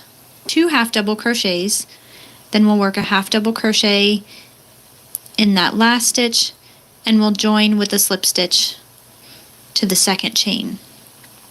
At the end of round number 5, we'll have a total of 32 stitches. Round 6 and 7 is a repeat of round 4. So just to recap that, we're going to start both of these rounds with a chain 2, and we'll make 1 half double crochet into every stitch. When you get to the end of your round, you'll join with the slip stitch to the second chain here, and just go ahead and work up rounds 6 and 7.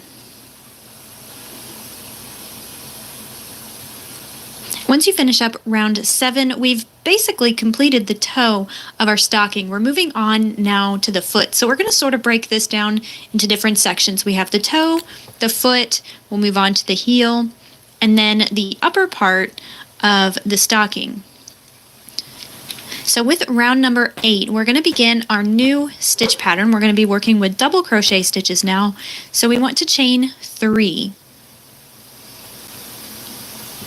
And then we're going to make 1 double crochet in the same space that our chain 3 is coming from. So you can see that little gap, that hole there nicely. That's where we're going to work our double crochet. Then we'll skip 1 stitch and make 2 in the next. Now this one can get a little bit confusing because this first post always seems to get scrunched up and lost in our join. So this is the stitch that you're going to skip, then you'll work 2 in the next.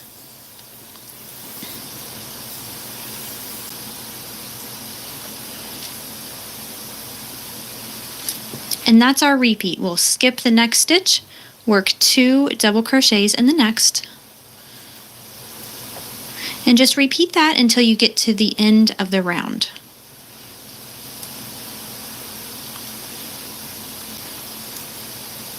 When you've made it to the end of your round, you should be able to maintain your stitch pattern. So I have 2 double crochets here, I have the stitch that I'm going to skip, and then the stitch where this first little group is coming from.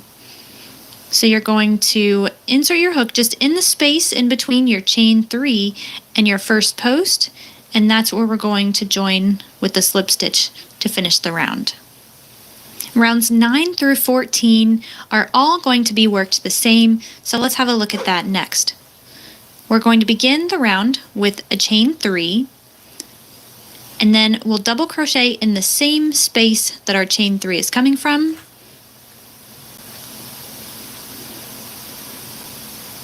And so that's our first group. Then we're going to jump over until we see our next group of 2 double crochets. We're going to make 2 double crochets in the space.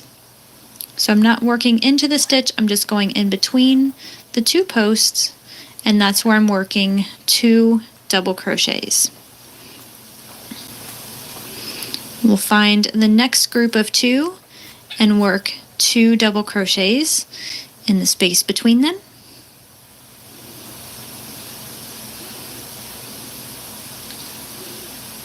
And that's our repeat for this round all the way through rounds 14. When you get to the end of your round, you'll join with a slip stitch in between this chain 3 and the post, just like we did in the previous round. So what I need for you to do at this point is finish crocheting rounds 9 through 14, just like we've reviewed here, and then we will move on to the next step. Once we finish that repeat from rounds 9 through 14, our stocking looks like this, and we're ready to move on to round 15. We're going to start the shaping for the heel.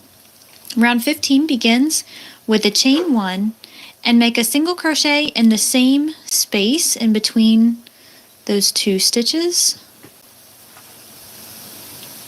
And then we're going to skip over to the next group of double crochets, and we're going to make 2 double crochets there.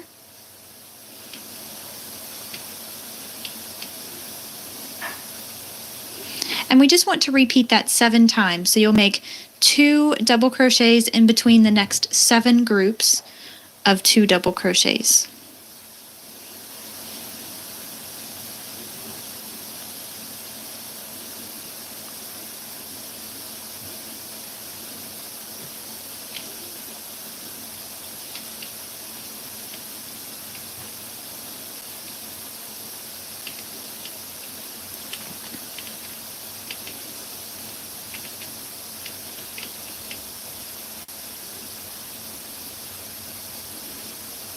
Then once you've completed that, you'll jump over to your next group of 2 and make 1 single crochet in between that group of 2. Now we're going to start shaping for the heel now, and we want to do that by chaining 18. And you want to chain a little bit more loose than you normally would.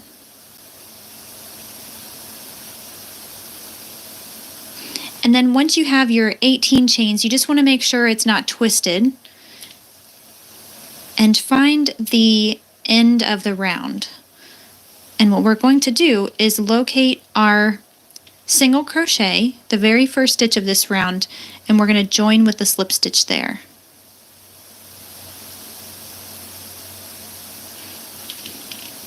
Now moving on to round 16, we're going to chain 3. And then we'll make 1 double crochet in the same space that our chain is coming from. So we're really just starting to work in our familiar stitch pattern now. Then we'll locate the next group of 2 and make 2 double crochets in between that space.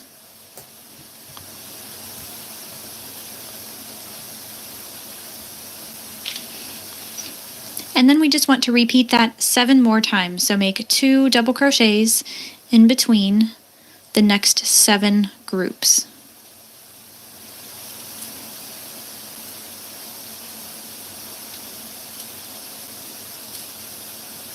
Once you finish that, now you've made it to your chain and your single crochet. We're going to make 2 double crochets in our single crochet stitch from that previous round. And now we need to continue our stitch pattern in the chain. What I recommend is working through 2 loops of the chain. So catching this top loop here and the back bump. So we're going to skip the first chain right here, and then we'll work 2 double crochets in the next. So again, I'm catching 2 of the loops. It's just going to make your heel a little more secure and have fewer gaps as you're completing the heel portion. Then we're going to skip the next chain and work 2 double crochets in the next. And we're just going to repeat this for the chain. Skip a chain and then work 2 double crochets in the next.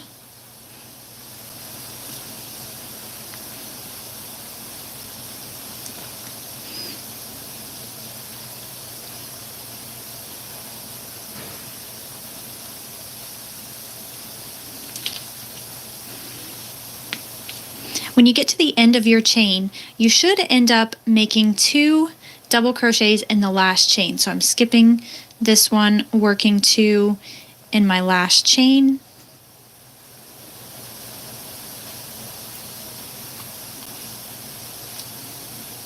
And to finish off the round, we're just going to slip stitch in between our chain 3 and our first double crochet. So now we have the hole for our heel. We're going to come back to that later. What we need to do at this point now is start working on the upper part of our stocking, and then we'll come back and finish up the heel. Rounds 17 through 34 are all worked in the same way. We're going to chain 3 at the beginning of each one of the rounds. We'll make a double crochet in between the same space that our chain 3 is coming from. We'll skip over to the next group of 2 and work 2 double crochets there. Really, this isn't any different from the repeat on the foot. We just have a little bit of a different number that we're working on.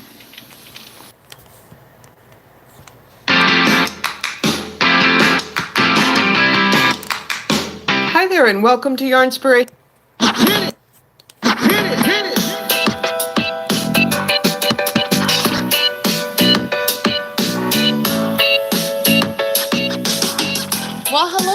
I'm Marley Bird, and this is video 3 of the Nomad Fair Isle knit sweater. This is a 5-video series to walk you through making this beautiful knit sweater. By this point, you should have completed your homework.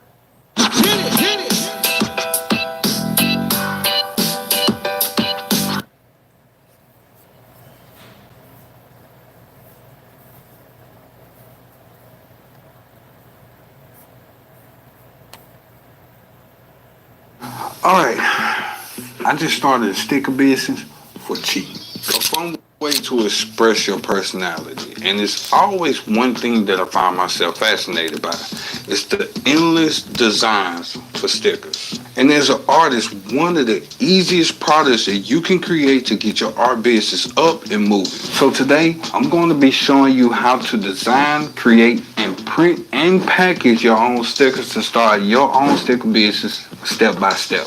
Now in this video, you'll have 2 versions, which one of them I'll be showing you how to use the sticker maker machine and the other one without it. But hopefully by the end of this, you'll see the beauty in having this sticker maker machine. So by the end of this video, you'll know how to design your sticker, make your stickers, package your stickers, and everything else to come with it, and not to mention sell your stickers. So we got a lot to cover and not much time to wait. So let's get into it. Now, obviously, the first step to creating your own sticker is to draw your design. Now, my drawing setup consists of my iPad Pro and my Apple Pencil Pro. I like to use this case on my iPad because it helps me to be more consistent with my line work, because I'm able to tilt my iPad at an angle, and it really helps me a lot when I'm drawing. Now, on the iPad, I like to use Adobe Fresco when I'm creating my stickers, but you can use Procreate because it works all the same. Now, for a canvas setting, I like to go with 2,000 pixels by 2,000 pixels with 300 dpi. That way I can use vector lines because it helps me to give good quality on my lines and on the sticker overall. So let's start designing.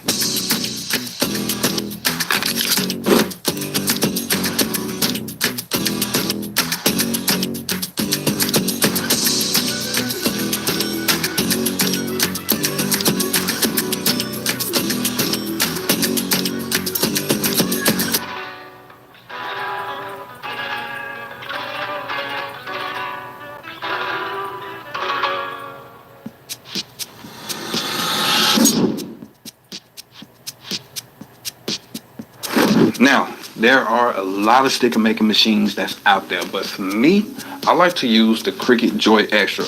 Now, for me, I like how small and compact it is because it doesn't take up a whole lot of space, especially in a small art studio. Now, I found that my experience so far using the Cricut Joy Extra has been good, but aside from the bumpy start when I first started using it. I mean, you know, like any new product or tool, there'll be some trial and error with using it, and there's a lot of testing that you'll have to go through. But lucky for you,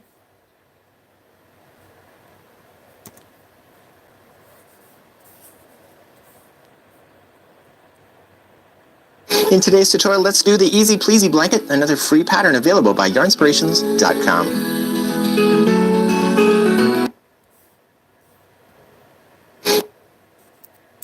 In today's tutorial, let's do the Easy Pleasy blanket, another free pattern available by yarnspirations.com.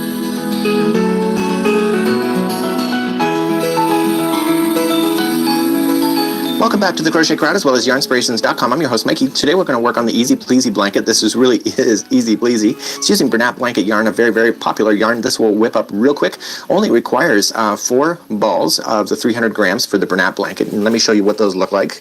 And that's what the size is. So you'll need 4 of these. And again, it works up really quick. But here's a sample that I've done, and I want to show you a little bit more about that. And then you can decide whether this is right for you or not. So here's what the pattern looks like, and you can see it's just V-stitches. It's just double crochet, chain 1, double crochet, and the next row, the double crochet, chain 1, double crochet is in the middle of that. And if you look at it, it just basically follows itself all the way up. Okay, so it's really not a big deal. If you'd like to change the size of this particular afghan, it's in sets of 3 plus 2. So that means you go 1, 2, 3, 1, 2, 3, 1, 2, 3, 1, 2, 3, all the way until you get to the size that you want, and then you add 2 extra chains at the very end. That's what that 3 sets of 3 plus 2 mean. So it's a really great concept. So if you want to alter the pattern, just be very conscientious that if you change the pattern, you will change the size of the amount of yarn that you're going to need for this particular project. You can make this in baby size, but today's project is 56 inches by 60 inches long. It's a nice size throw, and it's going to go really quickly. Let me show you how to do this, and it's really quite simple. In today's project, you're going to need a Bernat blanket. There's going to be 4 balls of this. You're going to need an 8mm size L crochet hook today in order to complete this Afghan. So let's go. I'm going to create a slip knot, and the size of the Afghan is 56 inches by 60 inches long, and I'm going to show you how to get started on this. I'm going to show you a small example, and if you're doing the example as per the instructions, so you exactly want that Afghan, I'm just going to use a solid color yarn because for tutorial reasons it's easier to show you in a solid color than it is a variegated, so you can see where I'm going for stitch work. So as I promised you, it's in sets of 3 plus 2, so that's what I'm going to do for a small example. So I'm going to go 1, 2, 3, and just keep in mind if you want that size in the Afghan, just chain 88. It's already worked out for you. So 1, 2, and 3, and then 1, 2, 3. I'm going to do it one more time. So 1, 2, 3. Once I get to the size that I want, this is all I'm going to do for today's example, I'm going to add 2 more stitches, so 1 and 2. And then that will help me to stay in balance for this repeat pattern. Let's move on to row number 1.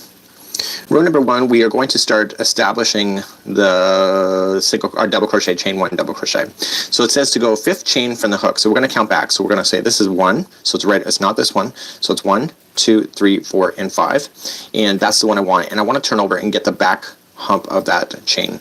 And I want to double crochet in that particular chain. Okay, so it's going to leave quite a bit of gapping space, but don't worry about it. It's what you need. So you're going to double crochet, followed by a chain 1, and then double crochet back into that same chain. So that's your V-stitch. It's double crochet, chain 1, double crochet. So back down on the chain, I want to skip over 2 more chains. So 1, 2, go to the 3rd, and I want to double crochet into the 3rd one. And that's going to be another V-stitch. So we're just going to create V-stitches all the way across. We just got to keep skipping the right amounts on the bottom here. Chain 1, and double crochet back into the same spot. Just like that. So let's do another V-stitch. So again, skipping over 2, so 1 and 2, go to the 3rd, to double crochet, slash chain 1, double crochet, just like that. So basically I'm having to the very end here, so I've got 2 here that I'm going to skip. I'm going to go into the very last one. So the very last one is just going to be a double crochet. Okay. If you get all the way down on the end of your chain and all of a sudden you have some extra left, just undo it, just like kind of just pull the strings out, and you should be good to go on that. So that would be completing row number 1. Let me show you how to do row number 2, which will be identical for the remainder of your Afghan. To do row number 2, you're just going to turn your work and you're going to chain up 3. So 1, 2, 3. And now we're just going to start with the V-stitch in the very next one. So just separate them. So this is a chain 1 space, and you're going to do a V-stitch in there, so it'll be double crochet, chain 1, double crochet.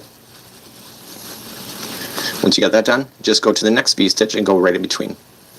See how easy this is? It's almost like a granny square in some way. So double crochet, chain 1, double crochet. It's almost like a granny square. You're just looking for spaces and not actual stitches. Okay, so once you get that one done, here's another one coming right up. So V-stitch, chain 1, double crochet in, and the very final stitch here is just going to be a double crochet. Okay, I'm going to show you this one more time. So just turn your work, chain up 3. 1, 2, 3. Okay, so you want to come in, and you are just going to V-stitch into the middle of the V-stitch that's already there. So double crochet, chain 1, double crochet. Okay, come into the next one. Do you see how fast an Afghan would work up with this yarn? It's really quite quick. And chain 1 and double crochet, and then the very final one is just a double crochet right on top of the other double crochet. That's all you have to do. So if you want to do the edging, according to the instructions, we're not to touch the edging on the outside, but just on the uppers and lowers. But you can do an edging along here, and this would be just a single crochet, just evenly spaced. They said there's about 104.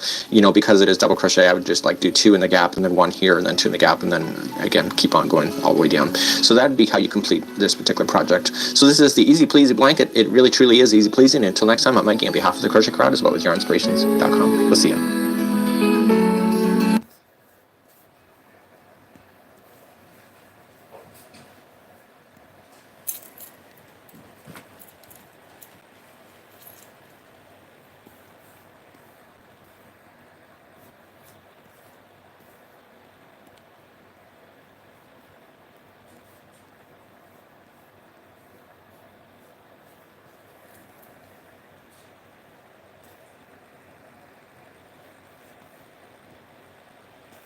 I used to spend dozens of hours every single week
Hello, my loves. Tony here from Teal Yarn Crafts, and welcome back. Today, we are diving deep into the stash to tackle one of my oldest whips. I gave you a glimpse of this project back in this video, and at the time, I mentioned that this project has been so close to the finish line, I just have not sat down to work on it. Well, I'm officially sitting, so why not get her done? The project is this one right here. You might remember this gorgeous purple bag. It is holding my Granny Square Afghan project. So back over quarantine, I went completely nutso on mini skeins. They might as well have been the limited release Jordans because I could not help myself. I bought a bunch of Advents that year. I bought mini skeins from online festivals and events, and it got to the point where I'm like, I need to use these things. So I just started making a whole bunch of granny squares. Inside of this bag, I want to say I have like 85 granny squares all together. Most of them are just a single color. I would just grab one and start making an 8-round granny square out of it. I used a 4mm hook and just a normal granny square pattern. Nothing fancy and nothing new here. Now there's not a very particular color palette going on, but it is giving like woodsy nymph that lives in the forest. She churns her own butter. She's made friends with the birds. Lots of really lovely greens, browns, pinks, purples, blues. It's kind of a rainbow, but with this dusty, boho woodsy feel. The plan here is to make a really lovely blanket using the continuous join as you go method. It's a way to join a whole bunch of squares together, but you only have 2 tails left from that joining method. I use a tutorial from Hooked by Robin. It's the same one that I use for my autumn granny square blanket. And I remember when I was going through that tutorial thinking, this is not nearly as hard as I thought it was going to be. Robin has this great way of simplifying the concepts, walking you through the steps without confusing you or telling you a bunch of information you don't need. That's the kind of tutorial that I need because my ADD is like, excuse me, what step are we on? So if you haven't subscribed to Hooked by Robin already, I strongly recommend it. You'd be doing yourself a favor because she is an excellent crochet teacher. We've got a huge project ahead of us, and if we're going to get through it, we're going to need one very important ingredient, and that is coffee.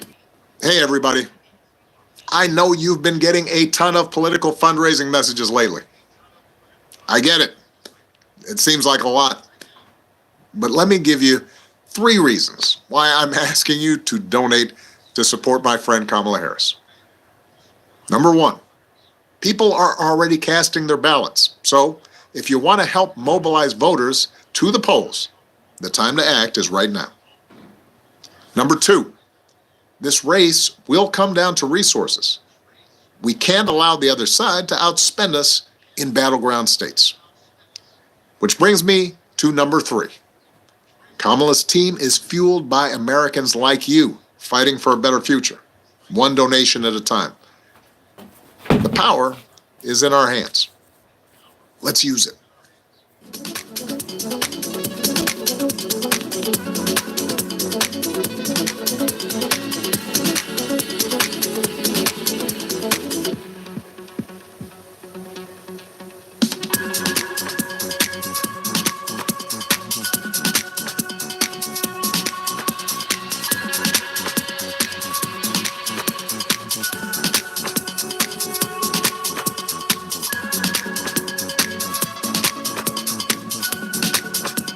While I'm waiting on my coffee to cool, let's give some love to our Cup of Caffeine sponsor. We've got the big You Are My Sunshine mug today, and today my sunshine is named Christoph. When donating, Christoph said, "Thank you for your work. I am a man in my 40s and started to crochet for the first time 2 weeks ago. Thanks to your video."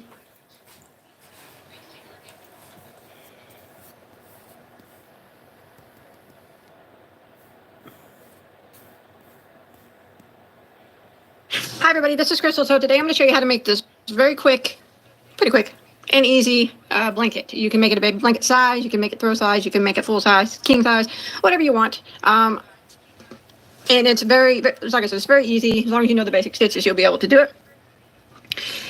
And I will give you the measurement of mine and show you how much yarn I used, just to give you an idea. So mine measures...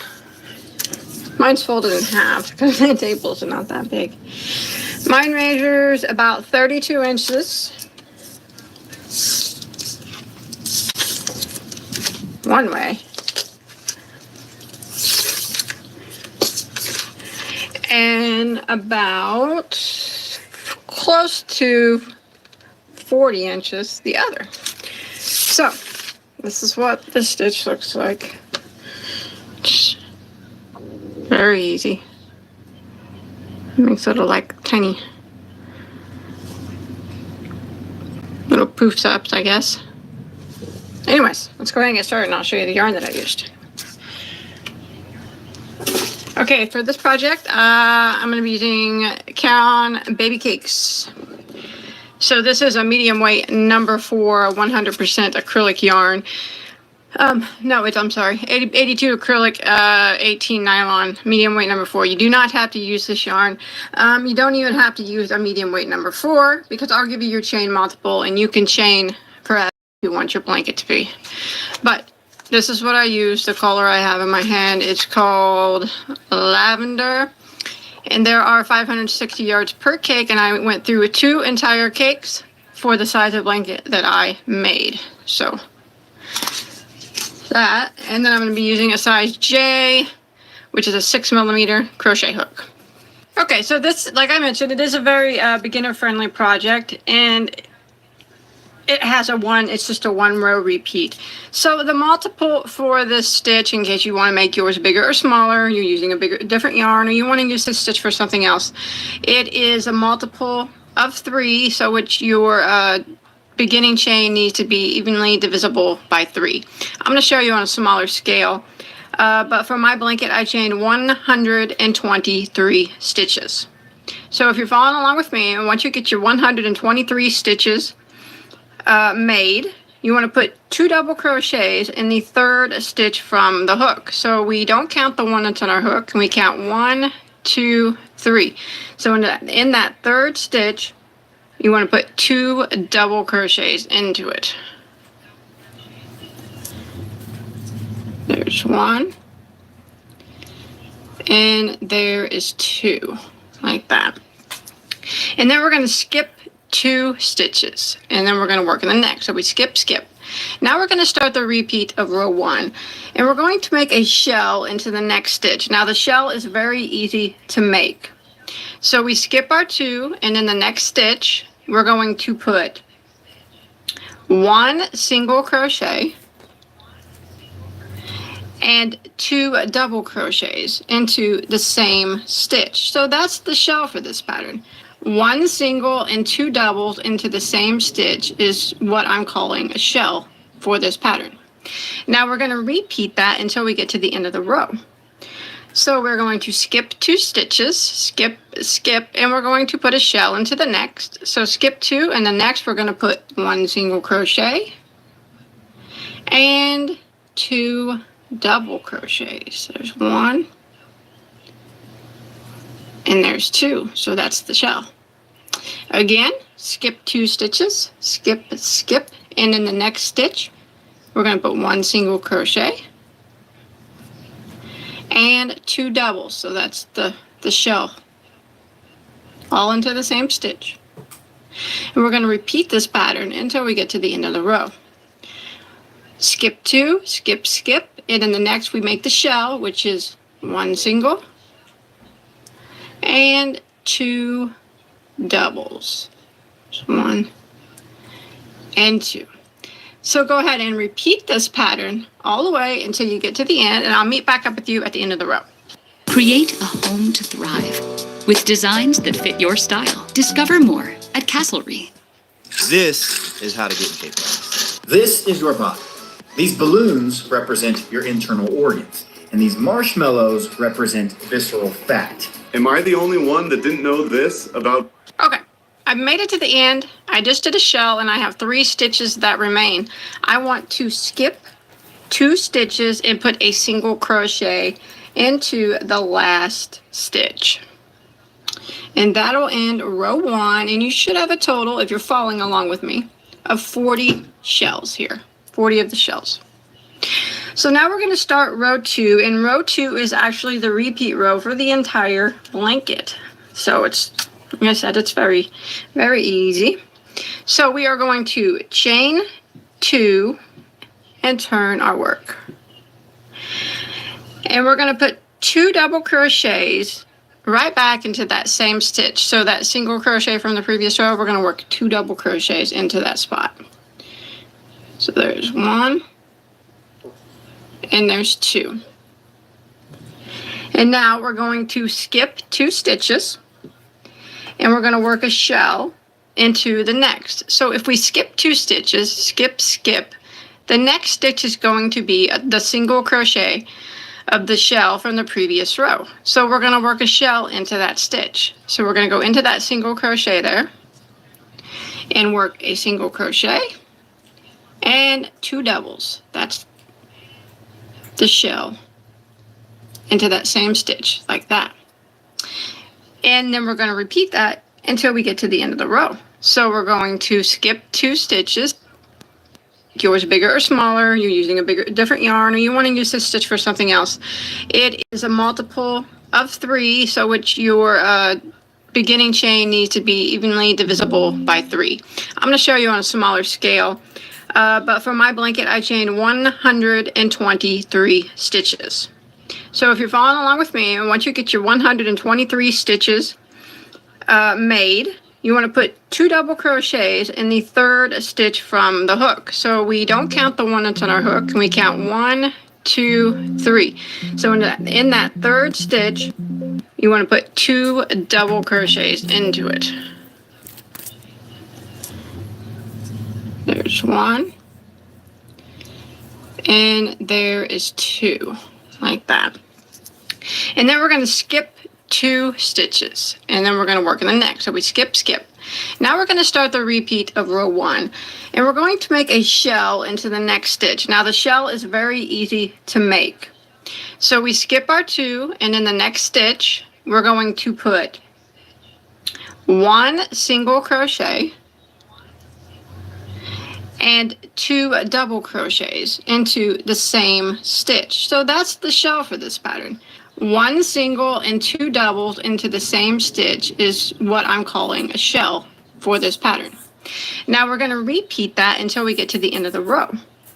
So we're going to skip 2 stitches, skip, and we're going to put a shell into the next. So skip 2, and the next we're going to put 1 single crochet and 2 double crochets. There's 1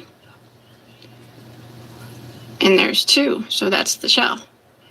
Again, skip 2 stitches, skip, and in the next stitch we're going to put 1 single crochet and 2 doubles, so that's the shell, all into the same stitch. And we're going to repeat this pattern until we get to the end of the row. Skip 2, skip, and in the next we make the shell, which is 1 single and 2 doubles. 1 and 2. So go ahead and repeat this pattern all the way until you get to the end, and I'll meet back up with you at the end of the row. Okay, I've made it to the end. I just did a shell, and I have 3 stitches that remain.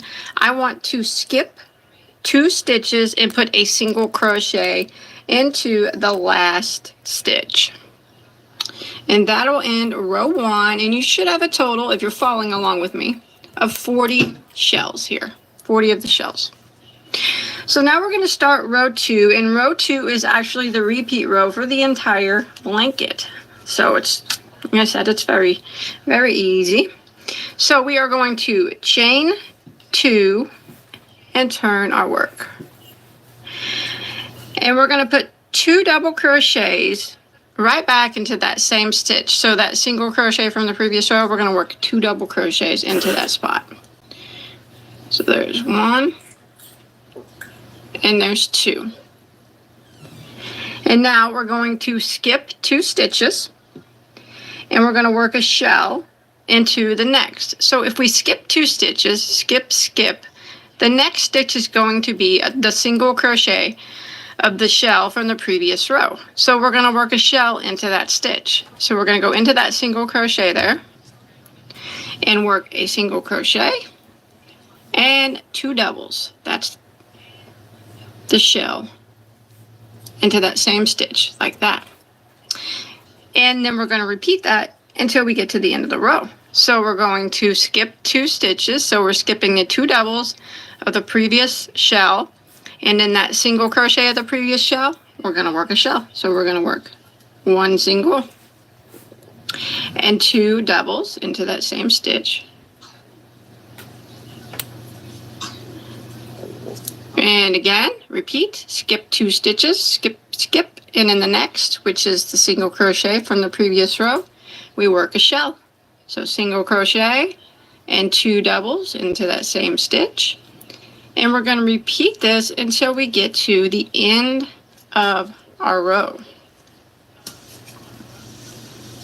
So I'll show you one more time. We skip 2, skip, skip, and then we'll be where the single crochet is from the previous row, and in that single crochet we make a shell. So we single crochet into it and put 2 double crochets into it. 1 and 2. So continue this until you get to the end. All right, when you make it, I just did my last shell and I have 3 stitches here that remain. I want to skip 2 stitches and I want to put a single crochet into the last stitch. Just like that. Again, you'll have 40 shells at the end of row 2. And row 2 is the repeat row. So we're just going to keep repeating that row. So let's do it again. So for row 3, I'm just going to repeat row 2. So I'm going to do a chain of 2 and turn my work. And then I'm going to put 2 double crochets right back into that very first stitch there, that single crochet from the previous row. Go ahead and work 2 doubles in it. Like that. And then we skip 2, skip, skip.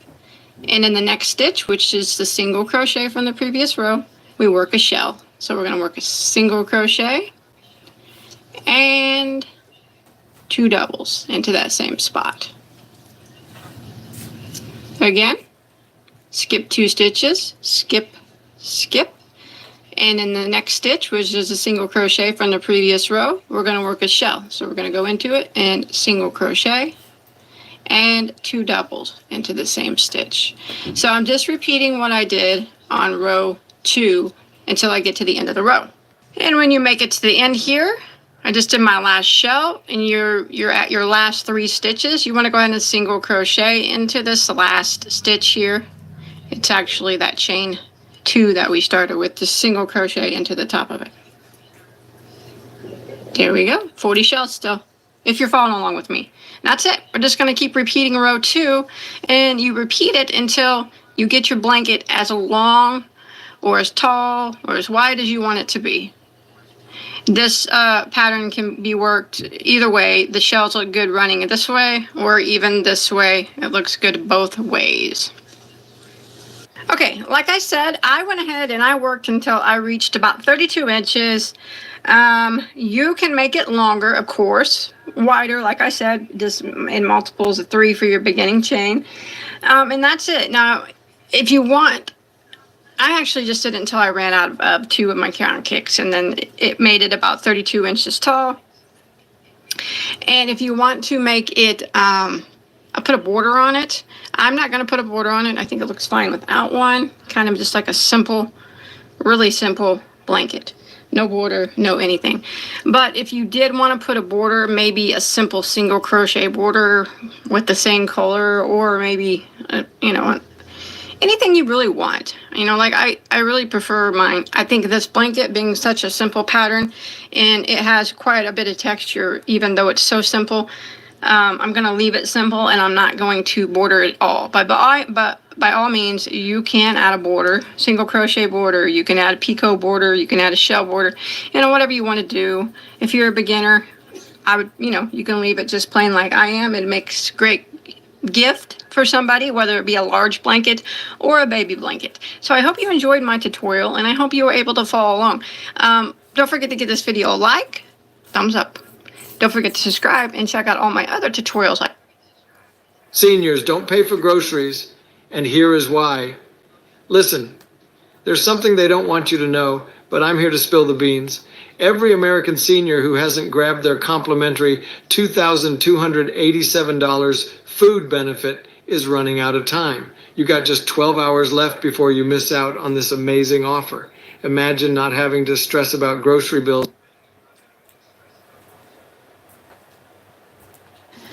Are you guys ready to learn to crochet a new stitch? Super quick, super easy. 1 row repeat and looking the same on both sides. Who could ask for anything more? Welcome to my channel. It's Bag a Day Crochet. Here we talk about everything that is yarn and crochet related. So today I do have a stitch tutorial for you, and my, the use you could use this stitch for.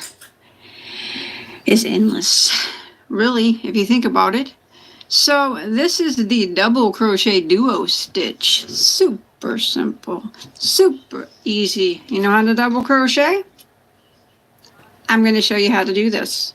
All right, so if you look at it, it is a 1 row repeat. Yes, and it does look the same on both sides. Yes, another plus. Look at that gorgeous yarn too. Nice ombre effect on that. But you know what? The stitch would look good in any yarn that you choose and whatever you decide to make. So as you can see, it is a pretty solid stitch. I'm going to give it about a 90% solid there on the solid stitch scale. That's a new scale I've come up with. I put my hand behind it and I give it a rating. Now 90% is pretty dang good. So you could use this for whatever you wanted. I don't think that it's an extremely heavy stitch. So if you wanted to make like tops or anything out of it, you know, it's not light, but it's not like heavy. Like if you made a top out of it, it's not going to weigh you down. I think it just keep you warm. Same as a blanket, it keep you nice and warm. Scarves. You can use it for kitchen items like hot pads and whatnot, but make sure you do use cotton or some type of animal like wool or something for that. Don't use acrylic.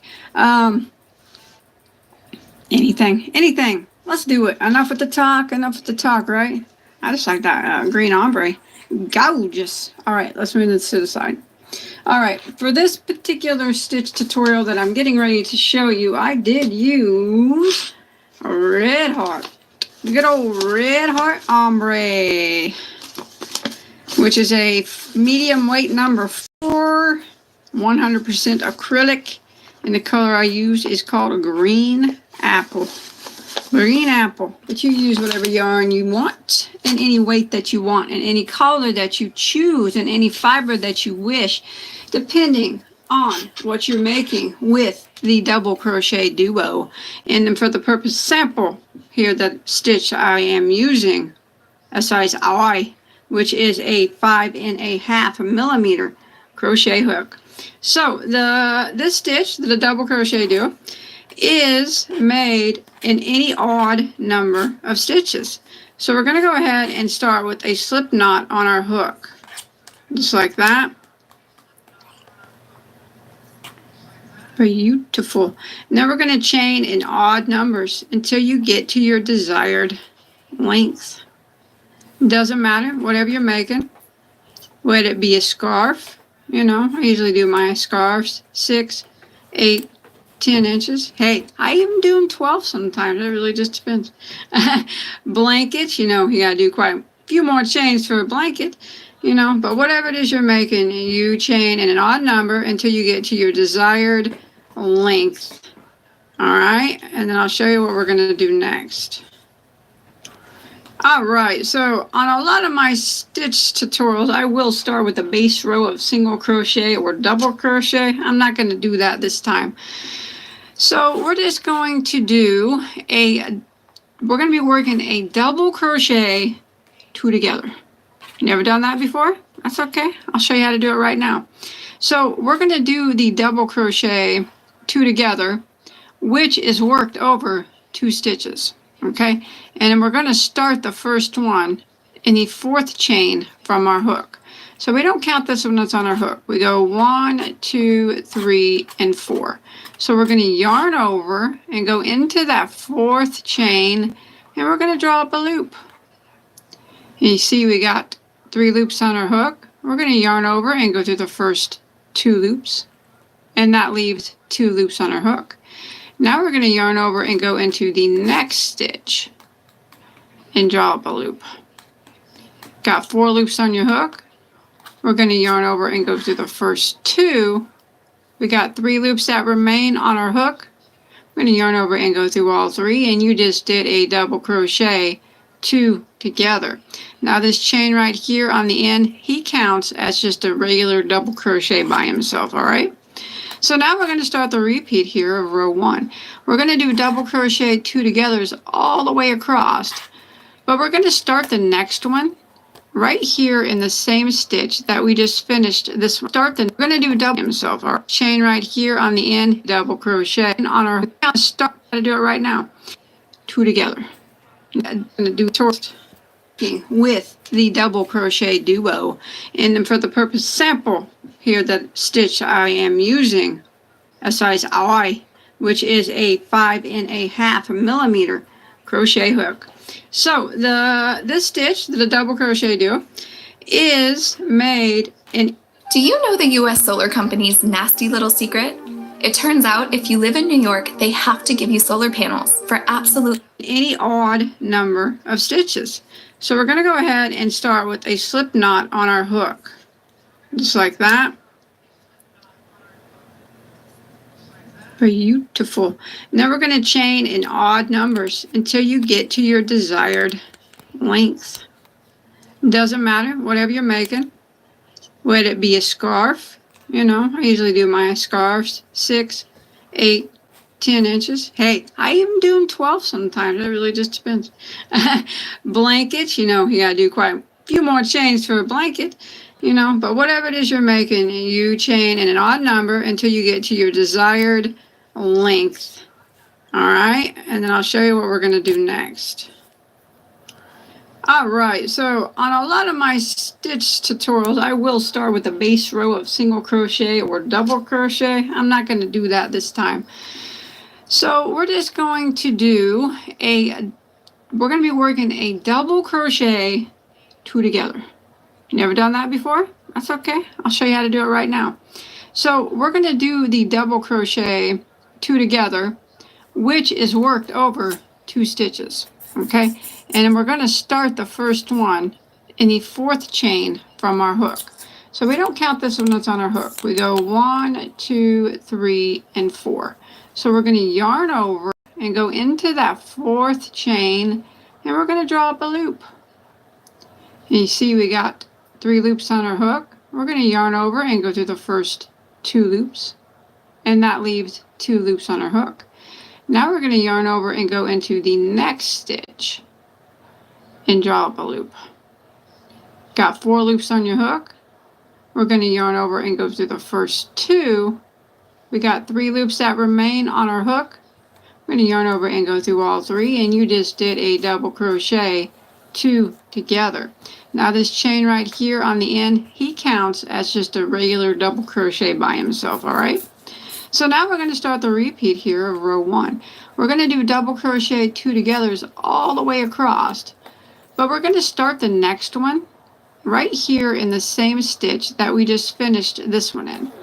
So we're going to yarn over, go into this exact same stitch, and we're going to draw up a loop. 3 loops on our hook. We're going to yarn over and go to the first 2, which leaves us with 2 loops. We're going to yarn over and go into the next empty stitch, draw up a loop. Got 4 loops now. We're going to yarn over and go through the first 2, which leaves us 3, and we're going to yarn over and go through all 3. That was a double crochet 2 together again. That's where let's do it again. So we're going to yarn over and we're going to do the double crochet 2 together, but we're going to start the first one in this right here in this stitch that we just finished the last one in. So we're going to yarn over, go into that stitch and draw up a loop. We're going to yarn over and go through the first 2 loops on our hook. And then we're going to yarn over and go into the next empty stitch and draw up a loop. We're going to yarn over and go through the first 2 loops on our hook, which will give us 3 loops that remain. Yarn over and go through all 3. And there you did another double crochet 2 together. And this is what we're going to work all the way across. You ready? Yarn over. And we're going to go back into that same stitch that we just finished it. We're going to draw up a loop. Yarn over and go through the first 2 loops on our hook. Yarn over and go into the next empty stitch right here. Draw up a loop. Yarn over and go through the first 2 loops, and then yarn over and go through the remaining 3. Look at that. Let's do it again. Yarn over and go into the stitch that we just finished in and draw up a loop. and yarn over and go through the first 2 loops. Then we're going to yarn over and go into the next empty stitch and draw up a loop. Going to yarn over and go through the first 2 loops, which will always leave us 3 that remain. Yarn over and go through all 3. Now we're going to repeat this same pattern all the way until we get near the end of the row. Alright, yarn over, go back into the same stitch we just finished and draw up a loop. Yarn over and go through those first 2 loops. Yarn over and go into the next empty stitch, draw up a loop. Yarn over and go through the first 2 loops, which will always leave us 3 left on our hook. We're going to yarn over and go through the remaining 3 like that. Alright, I'm going to keep going, and I'll meet back up with you near the end of the row. Alright, I've made it to the end of my row. Now this is a stitch that's going to take several rows for it to start to lay flat. You know, it'll take, so if it's looking funky for a while, you know, it's going to do that. So I just did my last double crochet 2 together, and I have 1 stitch left. I'm going to do a 1 double crochet into that last stitch. Like that. There it is. Okay, now we're going to start the repeat row. Are you ready for this? Yes, we're ready for this. We're going to chain 1 and turn our work.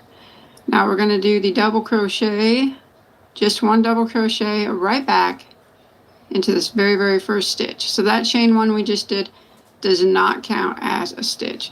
So yarn over and go right back into this very first stitch and work 1 double crochet. Alright, now we're going to start the double crochet 2 togethers. We're going to do the first one, and we're going to start it right back in this very first stitch that we just did that double crochet in. So we're going to yarn over, go into that stitch and draw up a loop, and yarn over and go through the first 2 loops. Then we're going to yarn over and go into the next stitch, draw up a loop. We're going to yarn over and go through the first 2 loops. 3 loops will remain. Yarn over and go through all 3. And we're going to do this all. If wrinkles and sagging skin are making your face slide downwards, here's something game-changing you can easily try to smooth and firm everything. Dr. J, what causes wrinkles and how do I fix them? If you want to get rid of the wrinkles, especially the unflattering ones around the mouth, the eyes, the forehead, and the neck, don't do what most women do. What I mean by that is don't buy collagen and then buy retinol and then buy wrinkle cream and expect to see your wrinkles magically disappear. That's not going to happen because while these common skincare products may make your skin feel nice and soft and plump for a little while, they typically lack any kind of wrinkle erasing actives. That's why so many women find their skin looks exactly the same after they try the hottest thing. I should also add, most anti-aging creams are so full of inactive ingredients like water. Even if the right actives were in the bottle, they barely penetrate the skin, making it almost impossible for the wrinkles and lines to disappear. So instead of encouraging women to head to the store and add more steps to their skincare routine, I actually recommend taking steps out. Get rid of wrinkles. Less is really more in this case, because there's one simple thing any woman can do, no matter her age, her skin tone, or her skin type, that I promise can deliver night and day differences to the skin. I mean, I've literally had women write to me to say that they have the face of someone 20 years younger after they've tried this. So listen. Defeat this one skin enemy and you can have beautiful, wrinkle-free skin. Science has discovered a new major cause of wrinkles and loose, saggy skin. Myself and a handful of other leading experts call it the Benjamin Button protein. Maybe you saw the Benjamin Button movie at the theater or on TV. It was about a kid that looked elderly from birth. This condition actually exists in real life. It's called Hutchinson-Gilford syndrome. It's caused by high levels of an aging protein called progerin. Research shows that after the age of 40, you have high levels of this aging protein too. It's not a protein you eat. It's a protein molecule in the skin that interferes with normal, healthy cell function. It can cause your skin cells to age earlier than they should. It's a normal part of aging, and it kind of works like a dial. When the progerin dial is turned up, it can prevent healthy cell growth and cause your skin to look saggy and wrinkled earlier than it should. When you turn the progerin dial back down, it can really help reverse the signs of aging like wrinkles, as healthy skin cell function is key to youthful skin at every age. The higher progerin levels you have right now could be the reason why nothing you do works to prevent new wrinkles or get rid of the ones you already have. So look, even though you may not be able to turn the dial down enough to get carded in the bars anymore, you can still shave years off your appearance by reducing progerin levels. This way, you'll at least be asked to prove you qualify for that senior discount when you're in your 70s and 80s. The reason reducing progerin can be so effective at preventing and erasing wrinkles is down to the aging protein's effect on the skin's ability to renew itself. Your skin is renewing itself every single day. It can only make one of two choices first thing in the morning. Your skin can either create unhealthy cells that age the skin further or create healthy cells that help wipe away the wrinkles and firm up the neck. So let me share the best way to turn the progerin dial down. Dr. Manjula Jegasathy is a leading dermatologist from Miami, Florida, founder of the world-renowned Miami Skin Institute. She's a regular speaker at the Cosmetic Surgery Forum and the Florida Society of Dermatologic Surgeons. For the past 20 years, she's been successfully helping women defy their years. The good news is you can now be treated with a simple remedy that blocks the effects of progerin. Today, you're going to discover how blocking progerin may be the most powerful way to help reverse the appearance. All the way across, the same as we did before, except we just started our first one here. We put our first double crochet this time.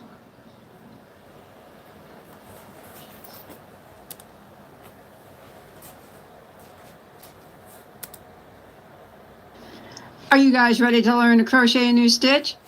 Super quick, super easy. One row repeat and looking the same on both sides.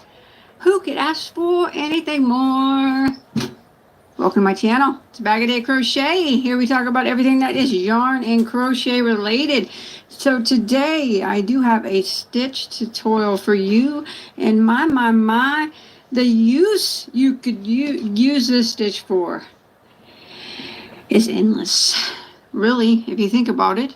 So this is the double crochet duo stitch. Super simple, super easy. You know how to double crochet? I'm going to show you how to do this. All right, so if you look at it, it is a one row repeat. Yes, and it does look the same on both sides. Yes, another plus. Look at that gorgeous yarn too. Nice ombre effect on that. But you know what? The stitch would look good in any yarn that you choose and whatever you decide to make. So as you can see, it is a pretty solid stitch. I'm going to give it about a 90% solid there on the solid stitch scale. That's a new scale I've come up with. I put my hand behind it and I give it a rating. Now 90% is pretty dang good. So you could use this for whatever you wanted. I don't think that it's an extremely heavy stitch, so if you wanted to make like tops or anything out of it, you know, it's not light, but it's not like heavy. Like if you made a top out of it, it's not going to weigh you down. I think it just keep you warm. Same as a blanket, it keep you nice and warm. Scarves. You can use it for kitchen items like hot pads and whatnot, but make sure you do use cotton or some type of animal like wool or something for that. Don't use acrylic. Anything. Let's do it. Enough with the talk, right? I just like that green ombre. Gorgeous. All right, let's move this to the side. All right, for this particular stitch tutorial that I'm getting ready to show you, I did use a red heart. Good old red heart ombre, which is a medium weight number 4, 100% acrylic, and the color I used is called a green apple. Green apple, but you use whatever yarn you want and any weight that you want and any color that you choose and any fiber that you wish, depending on what you're making with the double crochet duo. And then for the purpose sample here, the stitch I am using a size I, which is a 5.5 millimeter crochet hook. So this stitch, the double crochet duo, is made in any odd number of stitches. So we're going to go ahead and start with a slip knot on our hook, just like that. Beautiful. Now we're going to chain in odd numbers until you get to your desired length. Doesn't matter, whatever you're making. Would it be a scarf? You know, I usually do my scarves 6, 8, 10 inches. Hey, I even do them 12 sometimes. It really just depends. Blankets, you know, you gotta do quite a few more chains for a blanket, you know, but whatever it is you're making, you chain in an odd number until you get to your desired length. All right, and then I'll show you what we're gonna do next.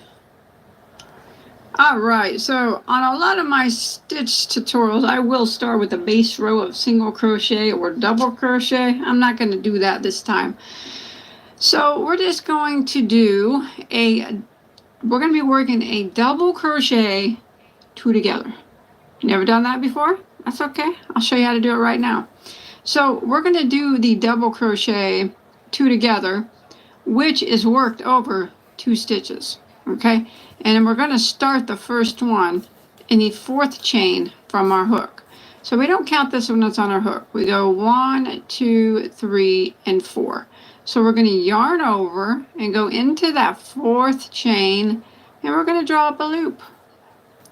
And you see we got 3 loops on our hook. We're going to yarn over and go through the first 2 loops, and that leaves 2 loops on our hook. Now we're going to yarn over and go into the next stitch and draw up a loop. Got 4 loops on your hook. We're going to yarn over and go through the first 2. We got 3 loops that remain on our hook. We're going to yarn over and go through all 3, and you just did a double crochet 2 together. Now this chain right here on the end, he counts as just a regular double crochet by himself, all right? So now we're going to start the repeat here of row 1. We're going to do double crochet 2 togethers all the way across, but we're going to start the next one right here in the same stitch that we just finished this one in. So we're going to yarn over, go into this exact same stitch, and we're going to draw up a loop. 3 loops on our hook. We're going to yarn over and go to the first 2, which leaves us with 2 loops. We're going to yarn over and go into the next empty stitch, draw up a loop. Got 4 loops now. We're going to yarn over and go to the first 2, which leaves us 3, and we're going to yarn over and go through all 3. That was a double crochet 2 together again. Let's do it again. So we're going to yarn over and we're going to do the double crochet 2 together, but we're going to start the first one in this right here in this stitch that we just finished the last one in. So we're going to yarn over, go into that stitch and draw up a loop. We're going to yarn over and go through the first 2 loops on our hook. And then we're going to Create a home where you can thrive with designs that fit your space and style. Crafted in premium materials that bring comfort to your everyday. Discover more at Castlery. The biggest mistake people make when it comes to relieving no more living in pain and fear of losing a limb, and with it, your independence. Best of all, you'll finally be able to move freely again, without pain holding you back. Imagine spending quality time with your family, playing with your grandkids, and enjoying every moment pain-free. You'll wake up refreshed, able to enjoy your hobbies and daily tasks without feeling drained or struggling through the day. So if you want to experience this incredible transformation in your life, all you need to do is watch a short presentation right now. But you have to hurry up, because in a desperate move to safeguard their profit, the multi-billion-dollar pharmaceutical industry already removed this special presentation from the internet twice.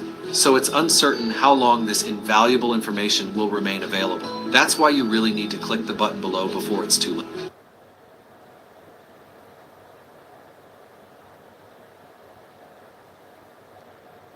over and go into the next empty stitch and draw up a loop. We're going to yarn over and go through the first 2 loops on our hook, which will give us 3 loops that remain. Yarn over and go through all 3. And there you did another double crochet 2 together. And this is what we're going to work all the way across. You ready? Yarn over. And we're going to go back into that same stitch that we just finished it. We're going to draw up a loop. Yarn over and go through the first 2 loops on our hook. yarn over and go into the next empty stitch right here, draw up a loop, yarn over and go through the first 2 loops, and then yarn over and go through the remaining 3. Look at that. Let's do it again. Yarn over and go into the stitch that we just finished in and draw up a loop, and yarn over and go through the first 2 loops. Then we're going to yarn over and go into the next empty stitch and draw up a loop. Going to yarn over and go through the first 2 loops, which will always leave us 3 that remain. Yarn over and go through all 3. Now we're going to repeat this same pattern all the way until we get near the end of the row. Alright, yarn over, go back into the same stitch we just finished and draw up a loop. Yarn over and go through those first 2 loops.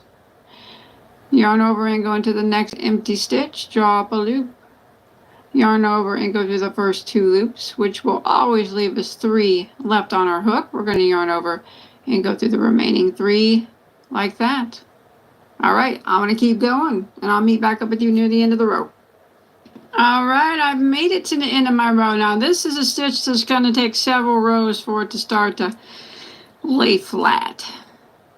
You know, it'll take, so if it's looking funky for a while, you know, it's going to do that.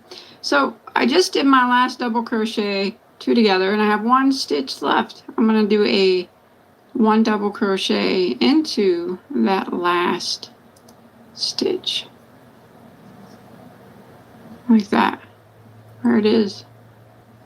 Okay, now we're going to start the repeat row. Are you ready for this? Yes, we're ready for this. We're going to chain 1 and turn our work. Now we're going to do the double crochet, just 1 double crochet right back into this very, very first stitch. So that chain 1 we just did does not count as a stitch. So yarn over and go right back into this very first stitch and work 1 double crochet. Alright, now we're going to start the double crochet 2 togethers. We're going to do the first one, and we're going to start it right back in this very first stitch that we just did that double crochet in. So we're going to yarn over, go into that stitch and draw up a loop, and yarn over and go through the first 2 loops. Then we're going to yarn over and go into the next stitch, draw up a loop. We're going to yarn over and go through the first 2 loops. 3 loops will remain. Yarn over and go through all 3. And we're going to do this all the way across, the same as we did before, except we just started our first one here, where we put our first double crochet this time. Again, yarn over, go back into that same stitch that we just finished our last one in, and we draw up a loop and yarn over and go through the first 2 loops. Then we're going to yarn over and go into the next empty stitch, draw up a loop, yarn over and go through the first 2. 3 loops will always remain. Yarn over and go through all 3. Again, yarn over and go back into that stitch we just finished in, draw up a loop, and yarn over and go through the first 2 loops. Yarn over and go into the next stitch, draw up a loop, yarn over and go through the first 2 loops. 3 loops remain. Yarn over and go through all 3. So we're kind of just doing what we did on the row before. We just started a bit differently. Yarn over, go back into that same stitch that we just finished in, draw up a loop, and yarn over and go through the first 2 loops. Yarn over and go into the next stitch, draw up a loop, yarn over and go through the first 2, and then yarn over and go through the remaining 3. So I'm going to continue this pattern until I get near the end of my row. So this is row 2, which is the repeat row for the entire pattern. Once you get this down, man, you can book it on this stitch, man. I'm talking like smoking real fast. And it's a nice solid stitch.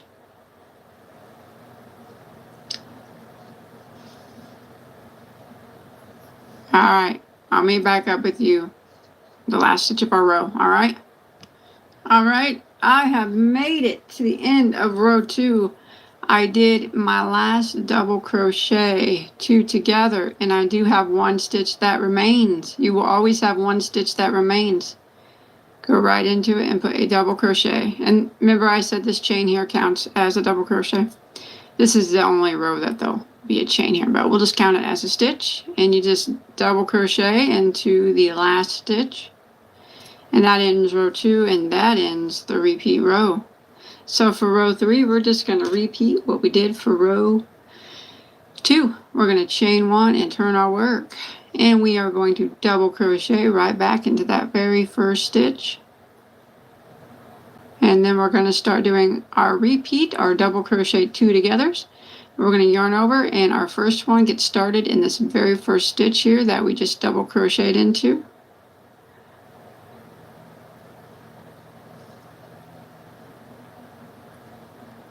Just like that. Back in the same stitch. Next stitch. 3 remain, and just like that.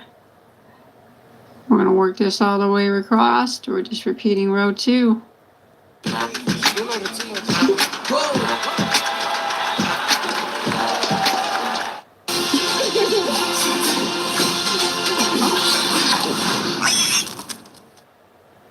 See how easy that is?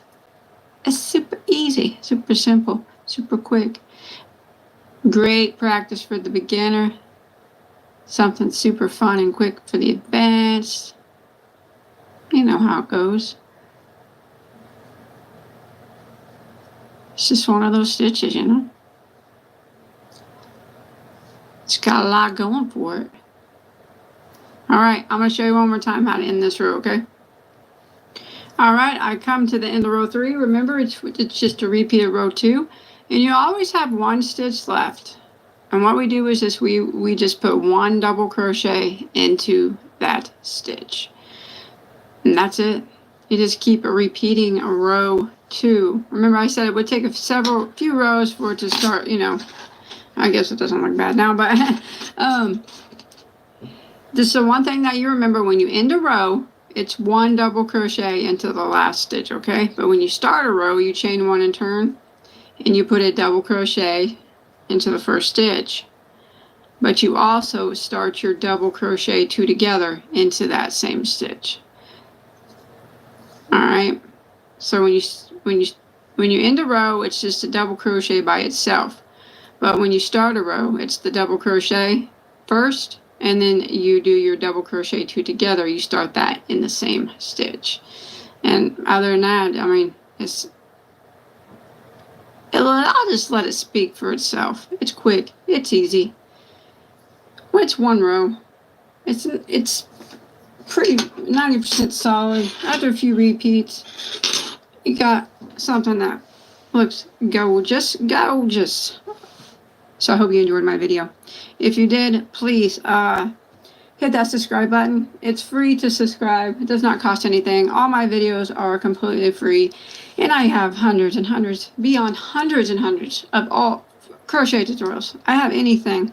I make stitch tutorials all the way up to, you know, everything in between. Blankets, cardigans, tops, baby items, anything you want. More likely I have it, and multiples of them. So please hit that subscribe button. That's all I ask. And then if you like this video, you can give it a thumbs up and a comment below. That always helps out. All right, I'll see you guys on my next vid. Take care. Bye, guys.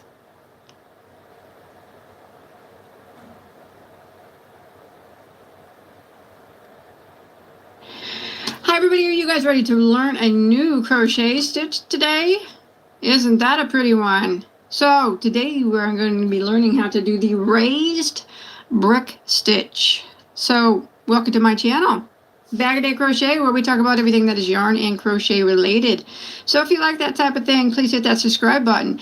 And let's get started on this crochet tutorial here. So this is a stitch tutorial. This is the raised brick stitch. As you can see how it got its name, it does look like stacks of bricks. For this particular tutorial, you will need to know how to do double crochet, front post double crochet, back post double crochet, and front post triple crochet. Now, none of them are hard. They're basically the same as regular double crochet. In regular triple crochet, it's just you're working it in a different spot. So I do encourage you to give it a try if you do know the basic stitches. I think you can do it. But isn't that a beauty? All right, let's check it out. It's pretty solid stitch. I give it like a 70% solid, 75. And it does have some nice texture going on. Look at that. Pretty. And here is the back side. Pretty clean on the back. It's not the same on both sides, but it's still pretty clean back. You can do lots and lots of stuff with this. Now, do not confuse this with the waffle stitch. It is not the waffle stitch. This is the raised brick stitch. All right. The waffles would be lined up, but these are catty cornered, like stacks of bricks. Let's do it. All right. You one last look at it there. All right, I'm gonna move this to the side. So, for the purpose of this tutorial, and yarn that I used that you just seen there in that swatch that I made, is a Red Heart Super Saver Ombre, which is a medium weight number 4 100% acrylic yarn, and the color that I'm using is called Deep Teal. And also for the purpose of this tutorial, I will be using a size J, which is a 6mm crochet hook. All right, so the raised brick stitch is a 4-row repeat, but the repeats are not hard. So it is done in a multiple of 4 plus 1. 4 plus 1, which means you just chain in 4s. 4, 4, 4, 4, 4, 4, 4. To whatever you're making, whether it be a scarf, blanket, top, cowl, whatever you want to make. You chain in 4s. And then once you get it as big as you want it to be, add 1 more to your base chain. So a multiple of 4 plus 1. And then we will begin. So row 1, we are going to do a double crochet in the 4th stitch from our hook. So we do not count this one that's on our hook. 1, 2, 3, 4. In that 4th one, we're going to do... Introducing new Papermate Inkjoy Bright, a gel pen that even writes on black paper. Because my favorite color is every color, and my mood is always joy. Feel the joy of Inkjoy. Gel pens by Papermate.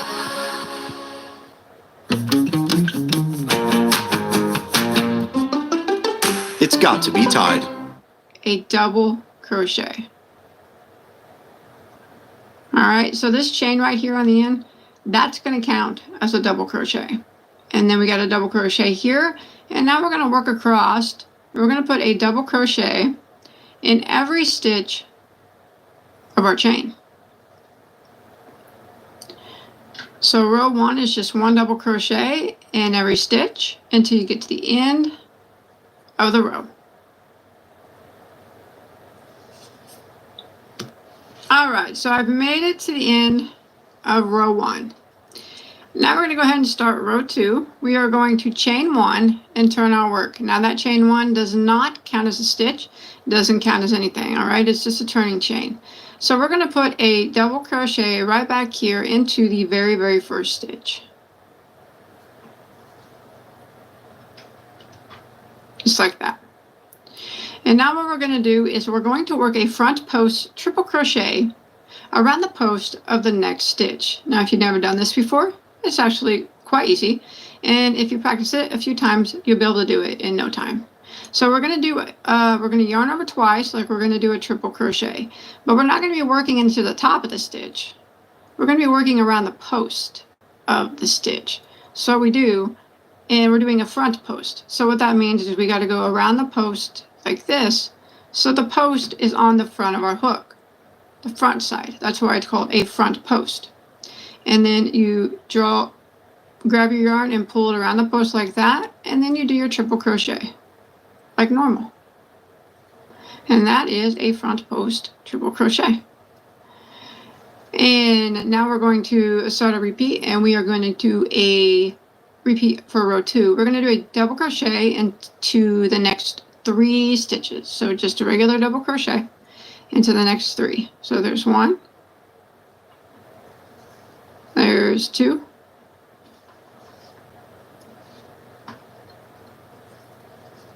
And there is 3. And now we're going to do a front post triple again around the post of the next stitch. So we're going to yarn over twice like we're going to do a triple. And then we're going to go around the post of the next stitch. We stick our hook through and back around to where the post is on the front of our hook. It always helps me to kind of squeeze it together. I don't know why, it just does.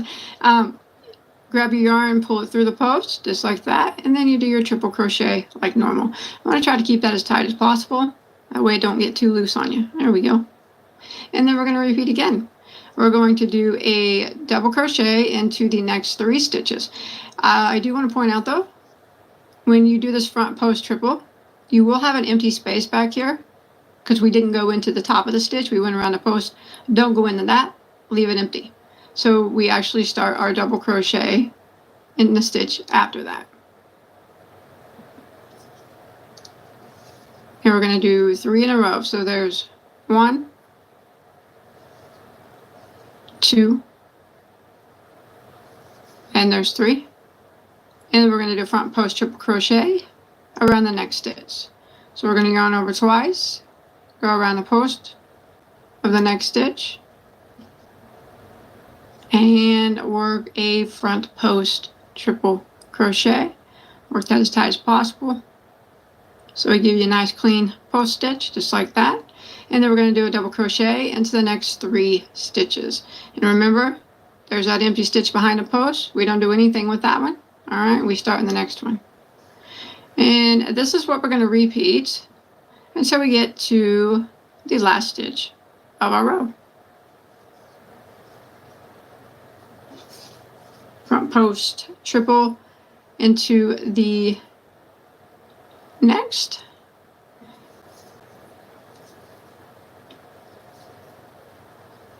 And then 3 double crochets into the next. All right, and I'll meet back up with you at the end of row 2. All right, so I come to the end of row 2, and I did a a front post triple crochet here, and I have 1 stitch that remains right here on the end. And I'm just going to go ahead and do a double crochet into the top of it. It is actually that chain on the end, but we do count that as a stitch, so we're just going to put a double crochet into the top of it like that, and that'll end row 2. Just like that.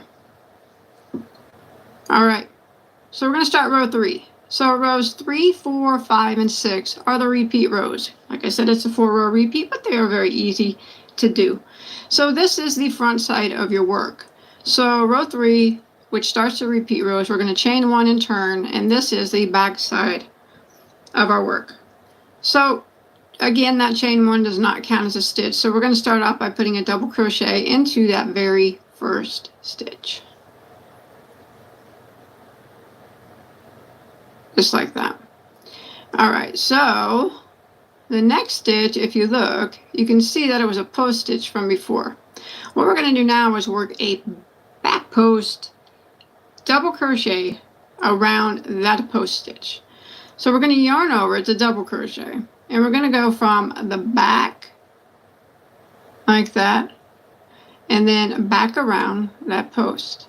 So that post is on the back of our hook. That's why it's called a back post stitch. And then we're going to yarn over and pull through and do our double crochet like normal. So that is a back post double crochet. I'm going to start the repeat for row 3. We're going to work a front post double crochet in each of the next 3 stitches. All right, now same as a front post triple, but we're just doing a front post double. All right,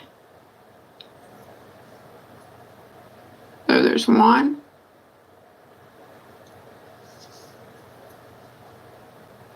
2, and 3. And then the next stitch you will see is a post stitch from the previous row, and that gets a back post double. So we're going to yarn over. Create a home to thrive with designs that fit your style. Discover more at Castlery. 24/7. Shower fresh. And go around the back side of it and back to the front. See, it's on the back side of our hook now, yarn over, and we do a double crochet like normal. And this is what we're going to repeat all the way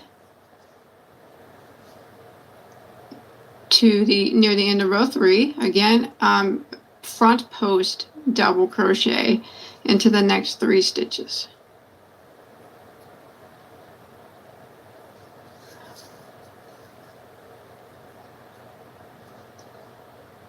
When you're working on the back side of your work, always remember it's always post stitches. It's always either front post double crochet or front or back post double crochet. It's never any triple crochet, and it's never any regular double. That's when you're on the back side, you're always working post stitches. All right, so again, the next stitch you can see is a post stitch. You can see it right there. We're going to work a back post double crochet around that post stitch from the previous row. And then we're going to repeat by putting a front post double crochet into each of the next 3 stitches. Oops, sorry about that.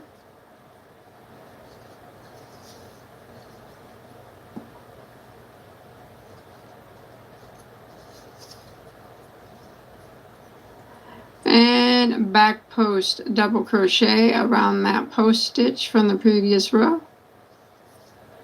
Just like that. And this is what we're going to repeat. 3 front post double crochets, and then we got a back post double crochet around that one. And repeat that, and I'll meet up with you at the end of row 3. All right, I'm coming to the end of row 3, and I just did a back post double crochet around that post stitch.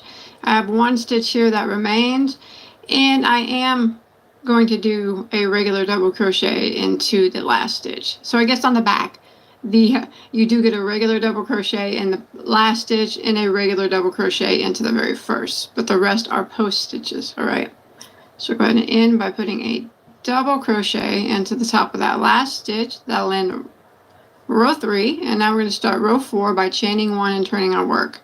So what it's starting to look like. And we're going to stagger them a little bit. So we're going to start row 4, chain 1 does not count as a stitch, with a double crochet into the very first stitch. Just like that. And then we're going to put a double crochet into the next 2 stitches. And if you look, counting that first one that we did and then the 2 that we just did, we got 3 double crochets in a row. And now we're going to do a front post triple crochet around the next stitch. So we're going to yarn over twice and go around the post of the next stitch. So we're not going all the way down, all right, like that. We're just going around this from the next row. So these lines here, they're kept there. So front post triple, make sure you do those kind of tight if you can, so they're nice and straight. That. And this is what we're going to repeat. Double crochet into the next 3 stitches. 1, 2, 3. Front post triple crochet around the neck. So yarn over twice and front post triple around the next stitch.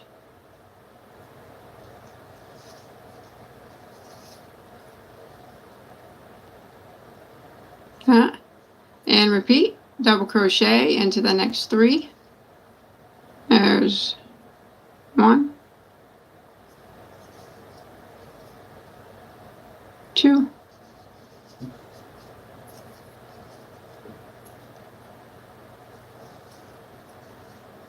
and 3. And again, we're going to front post triple crochet around the post of the next. Again, you want to do that kind of tight if you can. Gives you a nice clean front post stitch if you can do it tight. Here we go. And this is what we're going to repeat.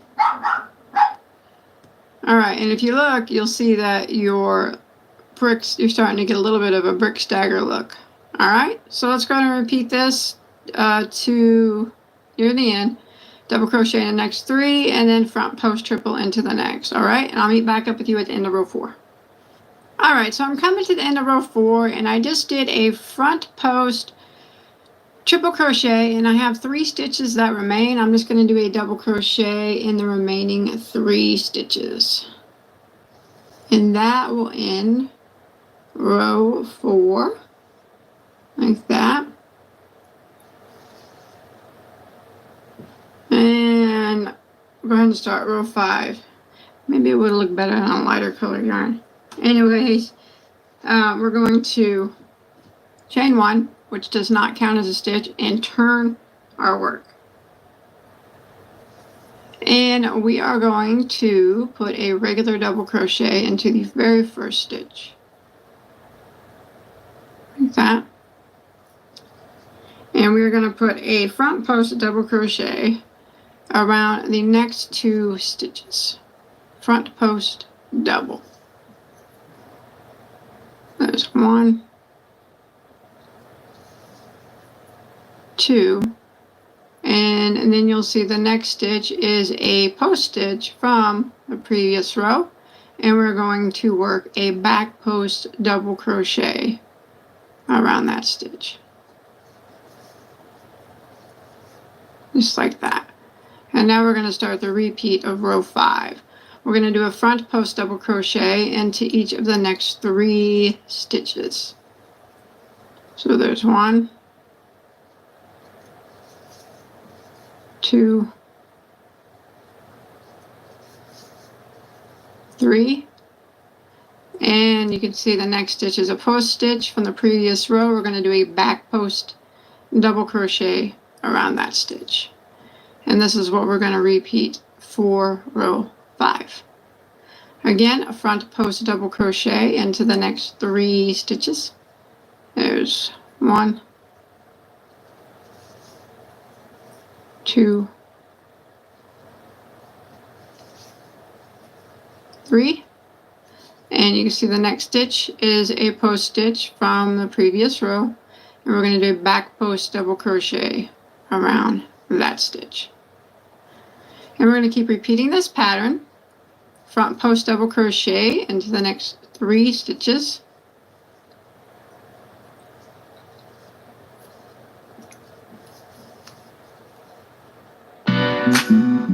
Finding the right funding to help you grow your business can feel like a challenge. American Express Business Line of Credit offers flexible access to lines ranging from $2,000 to $250,000. Draw individual loans for your business as needed, up to your available line amount. You can choose from whatever loan term lengths you're offered. You can even take out multiple loans up to your available line amount. As you pay off each loan, your line replenishes. American Express Business Line of Credit.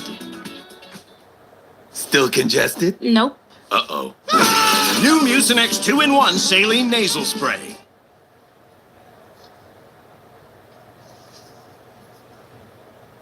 And the next stitch is a post stitch from the previous row. Pull them apart, you can see it. And we will do a back post double crochet around that stitch. So we're going to keep repeating this pattern of 3 front post double crochets and then the back post double crochet all the way until we get to near the end of row 5. All right, when you make it near the end of row 5 here, sorry about that, I just did a back post double crochet, and I have 3 stitches that remain.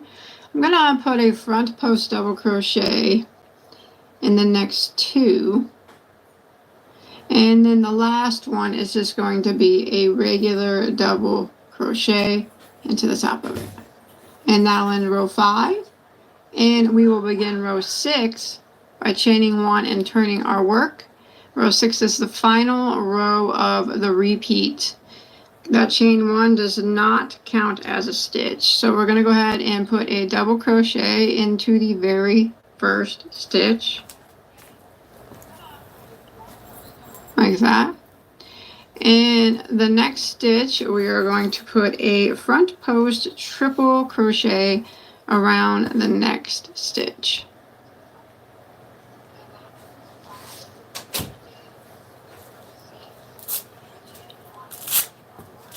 And now we're going to start the repeat. God is greater than all of row his enemies 6. combined, you So we're going to put a fucking double hater. crochet into each of the next 3 stitches. 1, 2, 3, and front post triple crochet around the next.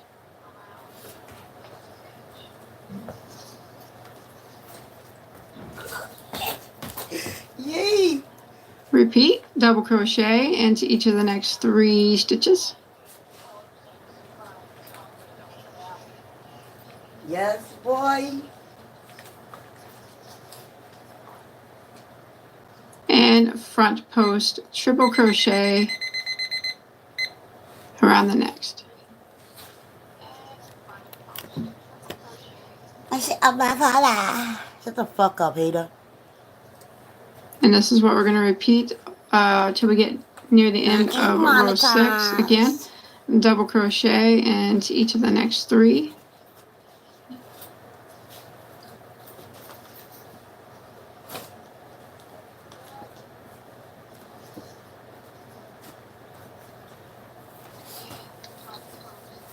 See what I gotta do? Front post triple crochet around the post of the next.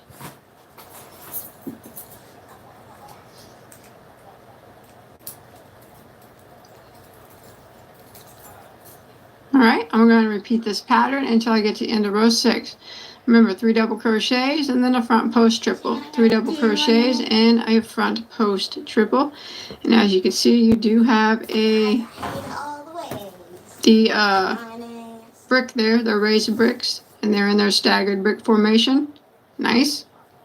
Alright, I'm coming to the end of row 6. I just did 3 double crochets in a row and I have 2 stitches left.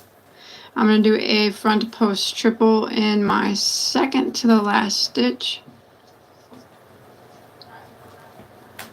And then I'm going to do a regular double crochet into the top of my last. And that'll end the repeat rows. That'll end the repeat pattern. So now you just repeat rows 3 through 6 until you get to your desired size. So for row 7, we would just repeat row 6, which would be on the back side. We chain 1 and turn. And after a while, you'll get the repeat down. You'll be able to tell by looking where your stitches need to go. Double crochet into the first stitch. I'm just repeating row 3. And you can see that this is a post stitch that's next. So you know you have to do a back post double crochet around that stitch. And then you would do front post double crochet around the next 3, and then it would be a back post double crochet around that next stitch, which will be a post stitch when we get up to it. Anyways, so you would just keep repeating rows 3, 4, 5, and 6, and like I said, they become very easy. After you repeat them a couple times, you'll be able to just see what stitches need to go where. Few repeats, they'll look like my swatch does here that I did. I think it's pretty cool. I mean, you can make a lot of things with it. It's got a nice texture on it. So make a cool blanket, cool scarves, whatever you want to make with it. So if you enjoyed my tutorial, please don't forget to hit that subscribe button. Check out my tutorials. I have hundreds of them. Lots of yarn talk. And hit that like button if you enjoyed. Leave a comment below, and I will see you guys on my next video. Because you know the bitch is like 5 times your weight. Get out of here. Making progress in life. That doesn't even make The any truth sense. is, it's hard to do on our own. That's why this year, Progressive is giving $1 million in grants to small business owners. Learn more at progressive.com/purpose. Skincare can start in the laundry room. That's why I always recommend All Free Clear for sensitive skin.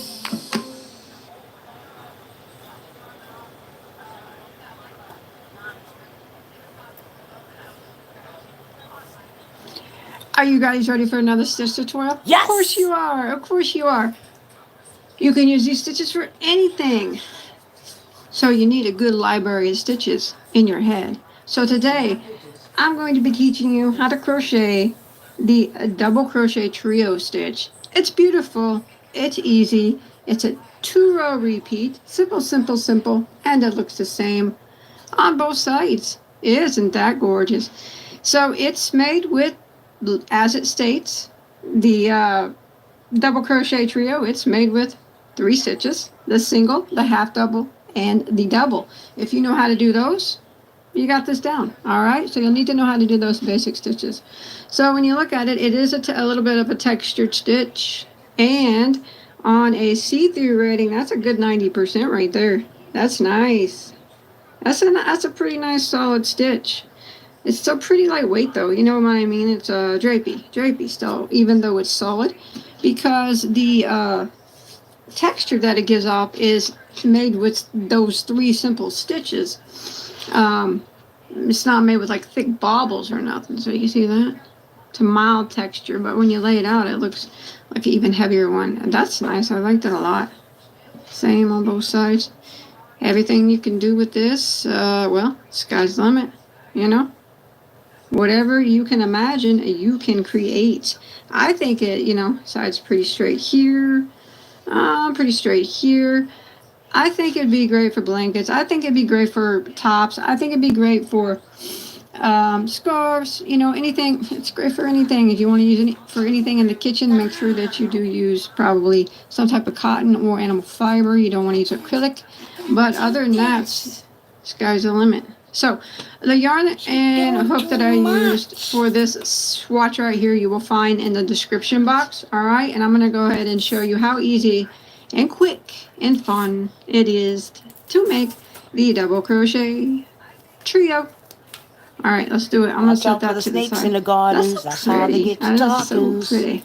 All right, so I'm going to show you a scrap yarn I got going on here that's a little easier to see than that dark purple. All right, so the double crochet trio stitch is done on a base chain of single crochet, and it requires a multiple of 4 plus 2. All right, which means that you chain whatever you're making, whether it be a scarf, blanket, top, whatever, in 4s. 4, 4, 4, 4, 4, 4, 4, 4, 4, 4, 4, 4, till you get your chain as long as you want it to be. And once you get it as long as you want it to be, add 2 more stitches to the end. So a multiple of 4 plus 2. All right, let's begin. So we are going to start row 1 with a single crochet in the 2nd stitch from our hook. We do not count the one that's on our hook. So 1, 2, and that 2nd stitch, we're going to go ahead and put a single crochet like that. Always stay grateful. And then we're going to work 1 single crochet into every single chain. The faith of a mustard seed is every single stitch for the length of the chain. Because God is sweet. So we're making our base row of single crochet right now for our stitch to you're going to have your naysayers. Lay upon. All right. So go ahead and continue and put 1 single crochet in every stitch until you get to the end of row 1. Every other word they say, bitch, bitch. All right, so I made it to the end of row 1. Let's go ahead and begin row 2. Okay, we're going to chain 1. Now that chain 1 does not count as a stitch. We're going to turn our work. All right, so we're going to pretend like that stitch isn't even there. We're going to go right back into the very first stitch here. We're going to do a single crochet. Just like that. Now we're going to start the repeat of row 2. We are going to skip 1 stitch, skip, and in the next, so skip 1, and the next we are going to yarn over, and we're going to half double crochet into it. In the same stitch, we're going to double crochet into it. And in the same stitch, we're going to put another half double crochet. So in that, all into that same stitch, we did a half double, a double, and a half double. Now we're going to skip 1 stitch again, skip, and in the next, we're going to single crochet. Sorry, I'm sorry. There it is. And that's the repeat. Let's do it again. Oh, we're going to goodies. skip Arts one and crafts, stitch, sewing and then the crafts, next, so we skip, next one, we jewelry do a making half crafts. double crochet. The biggest mistake when using God retinol is and great. collagen. What's better for Ignore your erasing enemies because wrinkles they're nothing and but full of tightening shit. saggy And all they're skin? going to Is do it is tell you why you collagen? can't do it. But you can. In the same stitch, we do a double crochet. And then in the same stitch again, we put another half double. So we did a half double, double, and a half double all into the same stitch. We skip one, in the next we single crochet. Just like that. You want to do it again? Let's do it again. All right, so we're going to skip one, and in the next we're going to half double crochet. In the same stitch we're going to double crochet. And in the same stitch we're going to half double. So in that stitch it gets the same. Half double, double, half double, skip one, and single into the next. And that is the repeat that we're doing for row 2. How easy is that? It's just those 3 stitches. Very, very easy. Let's do it one more time. So we're going to skip one, and in the next we're going to half double crochet. Boom. Then we're going to, in the same stitch, we're going to double. Boom. And then we're going to half double. Right back into the same stitch again. Just like that. We're going to skip one and single into the next. Now we're going to repeat this pattern all the way across until we get to the end of row 2.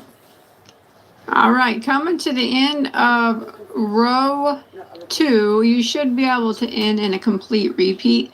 So I did my half double, my double, my half double into that stitch. I'm going to skip this one. I got 2 left. I'm going to skip one, and I should be able to single crochet into the last stitch, and that will end row 2.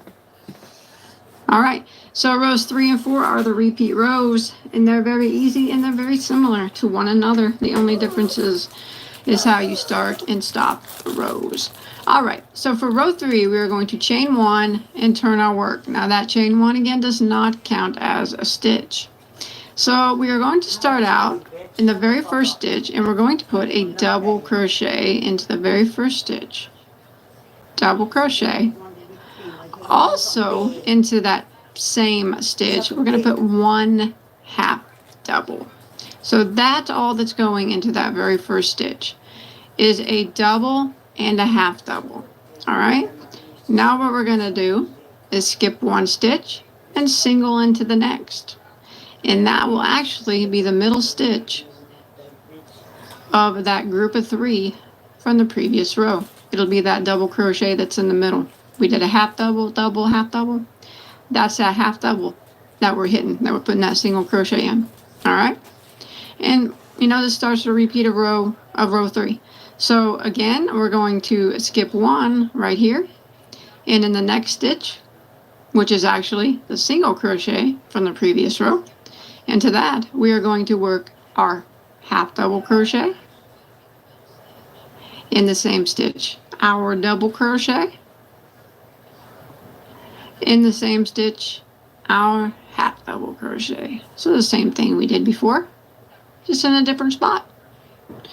All right, then we're going to skip this stitch, and in the next one, which is the middle stitch of the group of 3 from the previous row, we single crochet and repeat it again. We are going to skip 1 stitch, and in the next stitch, which is the single crochet from the previous row, we're going to do our half double crochet, our double crochet, and our half double, all into that same stitch, just like that. Repeat it again. We're going to skip 1 and single in the next, which is the middle stitch of that group of 3 from our previous row. And then again, we're going to skip 1 stitch, and in the next, which is the single crochet from the previous row, we're going to do our thing, our half double.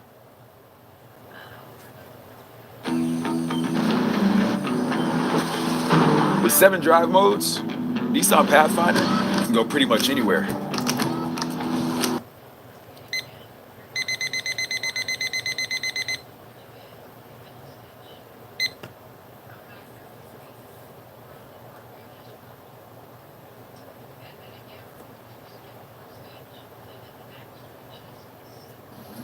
Hi everybody, it's Crystal. So today I'm going to show you how to crochet that throw that you saw there in the picture. I don't have a lot of room here to show you, but we'll talk about it just real quick before we start.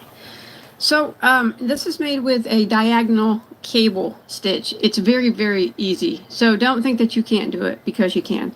It will require you to know how to do double crochet, front post double crochet, and back post double crochet. If you can do those, and single crochet. If you can do those, you got this. So as you can see, the cable runs diagonal. It's really, really interesting. And what I like most about this stitch is it's reversible. So it's the same on both sides, other than the diagonal goes in the, opposite direction. But it looks the same on both sides. So no matter which way you put your throw on your chair, you got the right side facing you, because both sides are the same. So it looks like the same stitch, all the way up. It's very, very beautiful. Now this one does have fringe on it. So for the border, it's just a couple rows of single crochet to make it simple. And then there's about 4 inches of fringe on the top and the bottom. Now that's optional. You don't have to do that. But that is something that you can do. I think fringe looks nice on cable blankets. And, sometimes I do like to put them on cable blankets, but that's definitely optional. So it's so pretty, like I said, and it's very easy. Don't be intimidated by it at all.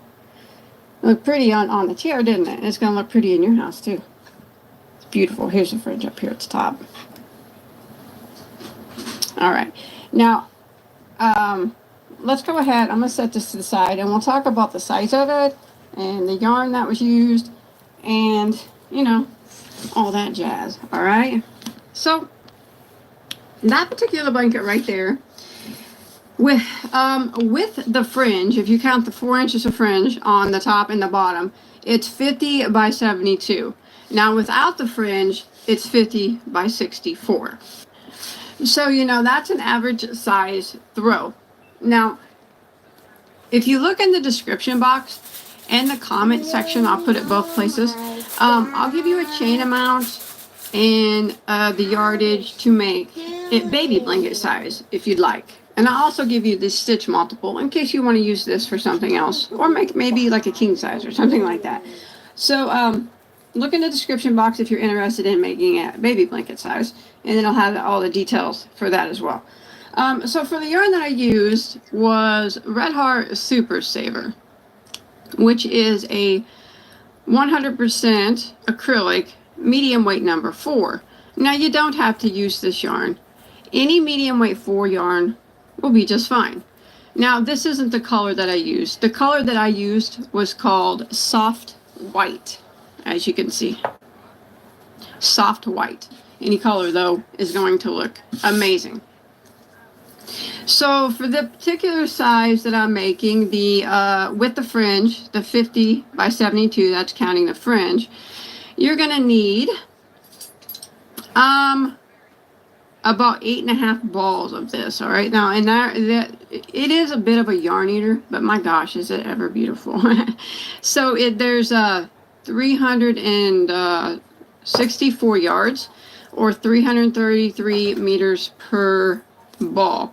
So in total, you're going to need approximately 3,100 yards to complete this blanket, the size that I'm making it, with the fringe, or about 2,840 meters to complete it with the fringe. All right, and remember to look in the description box if you're interested in baby blanket size, or in the comment section. The very first comment, it'll be from me, and I'll tell you all the details on that. So that's the yardage that you'll need. Remember, any 4-weight yarn will work. It doesn't have to be Red Heart Super Saver, but I think it made a beautiful blanket. And then we're going to be using a size J, which is a 6mm crochet hook. All right, you ready to get started? Let's do it. All right, so I'm going to show you on a smaller scale here. So this diagonal cable stitch is done in a multiple of 6 plus 4 in case you want to make something else with this stitch, or you want to make a bigger blanket or smaller blankets. What that means is your beginning chain needs to be evenly divisible by 6, and once you get it to the length that you want it to be, you add 4 more to your base chain. So 6 plus 4. Now, following along with me to make it the size that is you see on in the thumbnail picture, you want to do a chain of 160 chains. 160. And once you get your chain of 160, we'll go ahead and begin row 1. So we're going to do a double crochet in the 4th stitch from our hook. So we never count this one that's on our hook. It doesn't count. So we go 1, 2, 3, 4. And in that 4th stitch, we're going to put a double crochet.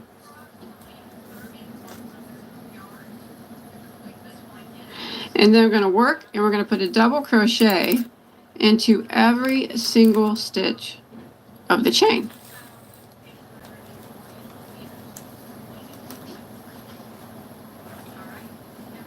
So row 1 is just 1 double crochet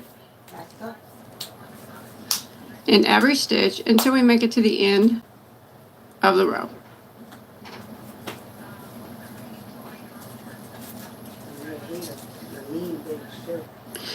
All right, so once you make it to the end of row 1, following along with me, you will have a total of 158 stitches, and that is counting this chain here on the end. It counts as a stitch. So counting that, 158. And 158 is what you will have at the end of every row from here on out. Now we're going to start row 2. So row 2 starts the repeat rows. It's a 6-row repeat, but don't let that intimidate you because they're very easy repeat rows. So it's row 2, 3, 4, 5, 6, and 7 are the repeat rows. All right, and look for timestamps for those in the video. That way you can go back to each row, so you don't have to keep rewinding and stuff to get back to it. Remember, you can do this. All right, it's not hard at all, and it's such a beautiful, beautiful blanket. All right, we're going to start row 2. We're going to chain 1 and turn our work. Now that chain 1 does not count as a stitch. It doesn't count as a stitch here or... Create a home to thrive with designs that fit your style. Discover more at Castlery. You won't believe how old she is. Excuse me? I ask people who are really fit, what do they do for their workouts? Do you mind if I ask you what you do? Actually, not a lot. Wow, you look great. Do you mind if I ask how old you are? Oh, you're sweet. Thank you. I'm 64. No way. So what's your secret then? What do you do? This is going to sound weird, but it's something I learned from Chuck Norris that I do every day. Whoa, Chuck Norris? So what did you learn? A friend showed me this video that Chuck made. It's a super simple thing he does every morning. Uh-huh. It takes like 30 seconds. Really? I started doing it. Game changer. I gotta know what this is. Do you mind sharing it with us? He made a video about it. Let me show you. My husband, Chuck, gave up everything to save my life about a decade ago. I was poisoned during an MRI scan. I had nerve pain and kidney problems, and I laid in a bed on an IV for 5 months, and my husband never left my side. He slept next to me on the couch every night, and he put everything else in his life on hold. Now, thank God, I'm healthier than I've ever been, and once again, I owe it all to my husband. I figured out that the key to looking and feeling great as you age isn't going to the gym every day or cutting out the foods that you love. Isn't that right, honey? That's for the rest of the pattern. It never counts as a stitch, all right? For this particular pattern. So we're going to pretend like it's not even there. And we're going to go ahead and put a double crochet right here into this very first stitch.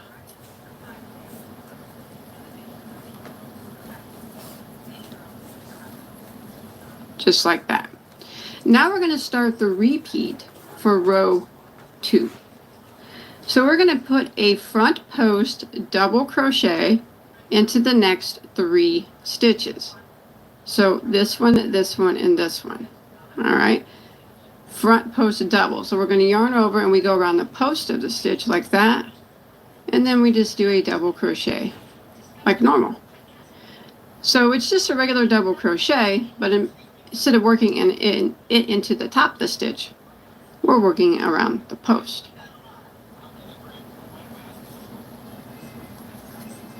There's 2, and then we go to the next one, and another front post double crochet.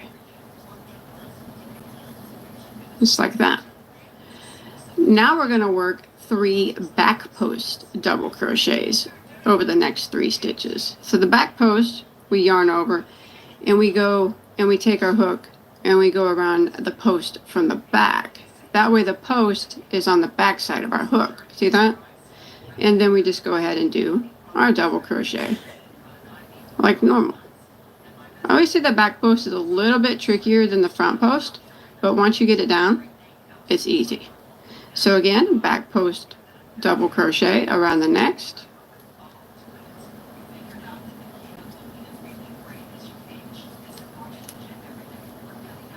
And one more time, a back post double crochet around the next.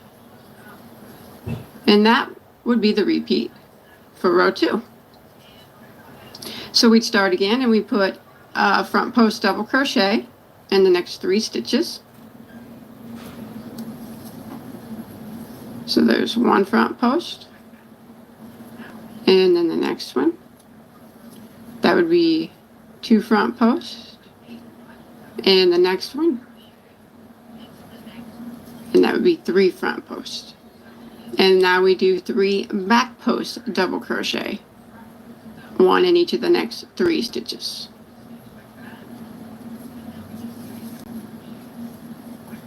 There's 1 back post, the next one, 2 back post, and the next one, 3 back post. And that's what we're going to repeat now for row 2.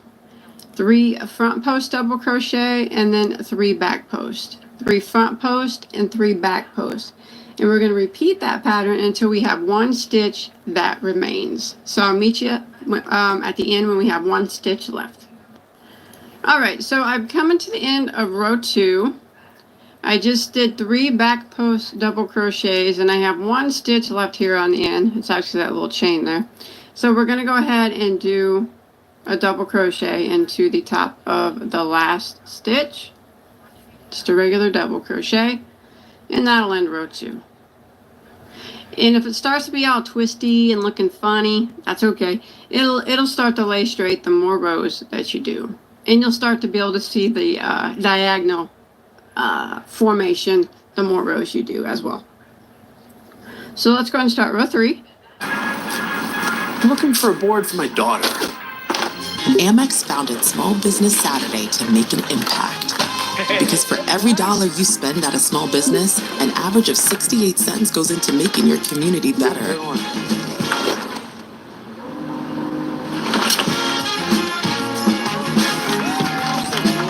So on Small Business Saturday, November 30th, shop small. That's the powerful backing of American Express.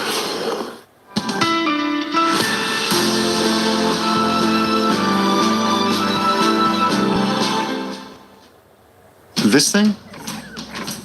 It's what's going on inside of me. It's my moderate to severe ulcerative colitis. It wasn't always this calm. UC went everywhere I did. Wondering when it would pop up next was stressful, doing a number on my insides. But then I found out about Velsipity. A once-daily pill, not a steroid or biologic, for adults with moderate to severe UC. Velsipity can help calm the chaos of UC. It quickly treats flares, providing a chance for lasting steroid-free remission. Don't take Velsipity if you've had a heart attack, chest pain, stroke or mini-stroke, heart failure in the last 6 months, irregular or abnormal heartbeat. Velsipity may cause serious side effects including infections that can be fatal, slow heart rate, liver problems, increased blood pressure, macular edema, certain types of skin cancer, swelling and narrowing of the brain's blood vessels, or shortness of breath. Tell your doctor if you are pregnant or plan to be. If conventional therapy like 5-ASAs or steroids aren't working for you, ask your gastroenterologist about Velsipity. Velsipity, help calm the chaos of UC. We're going to chain 1 and turn our work. And we're going to do a double crochet into the very first stitch.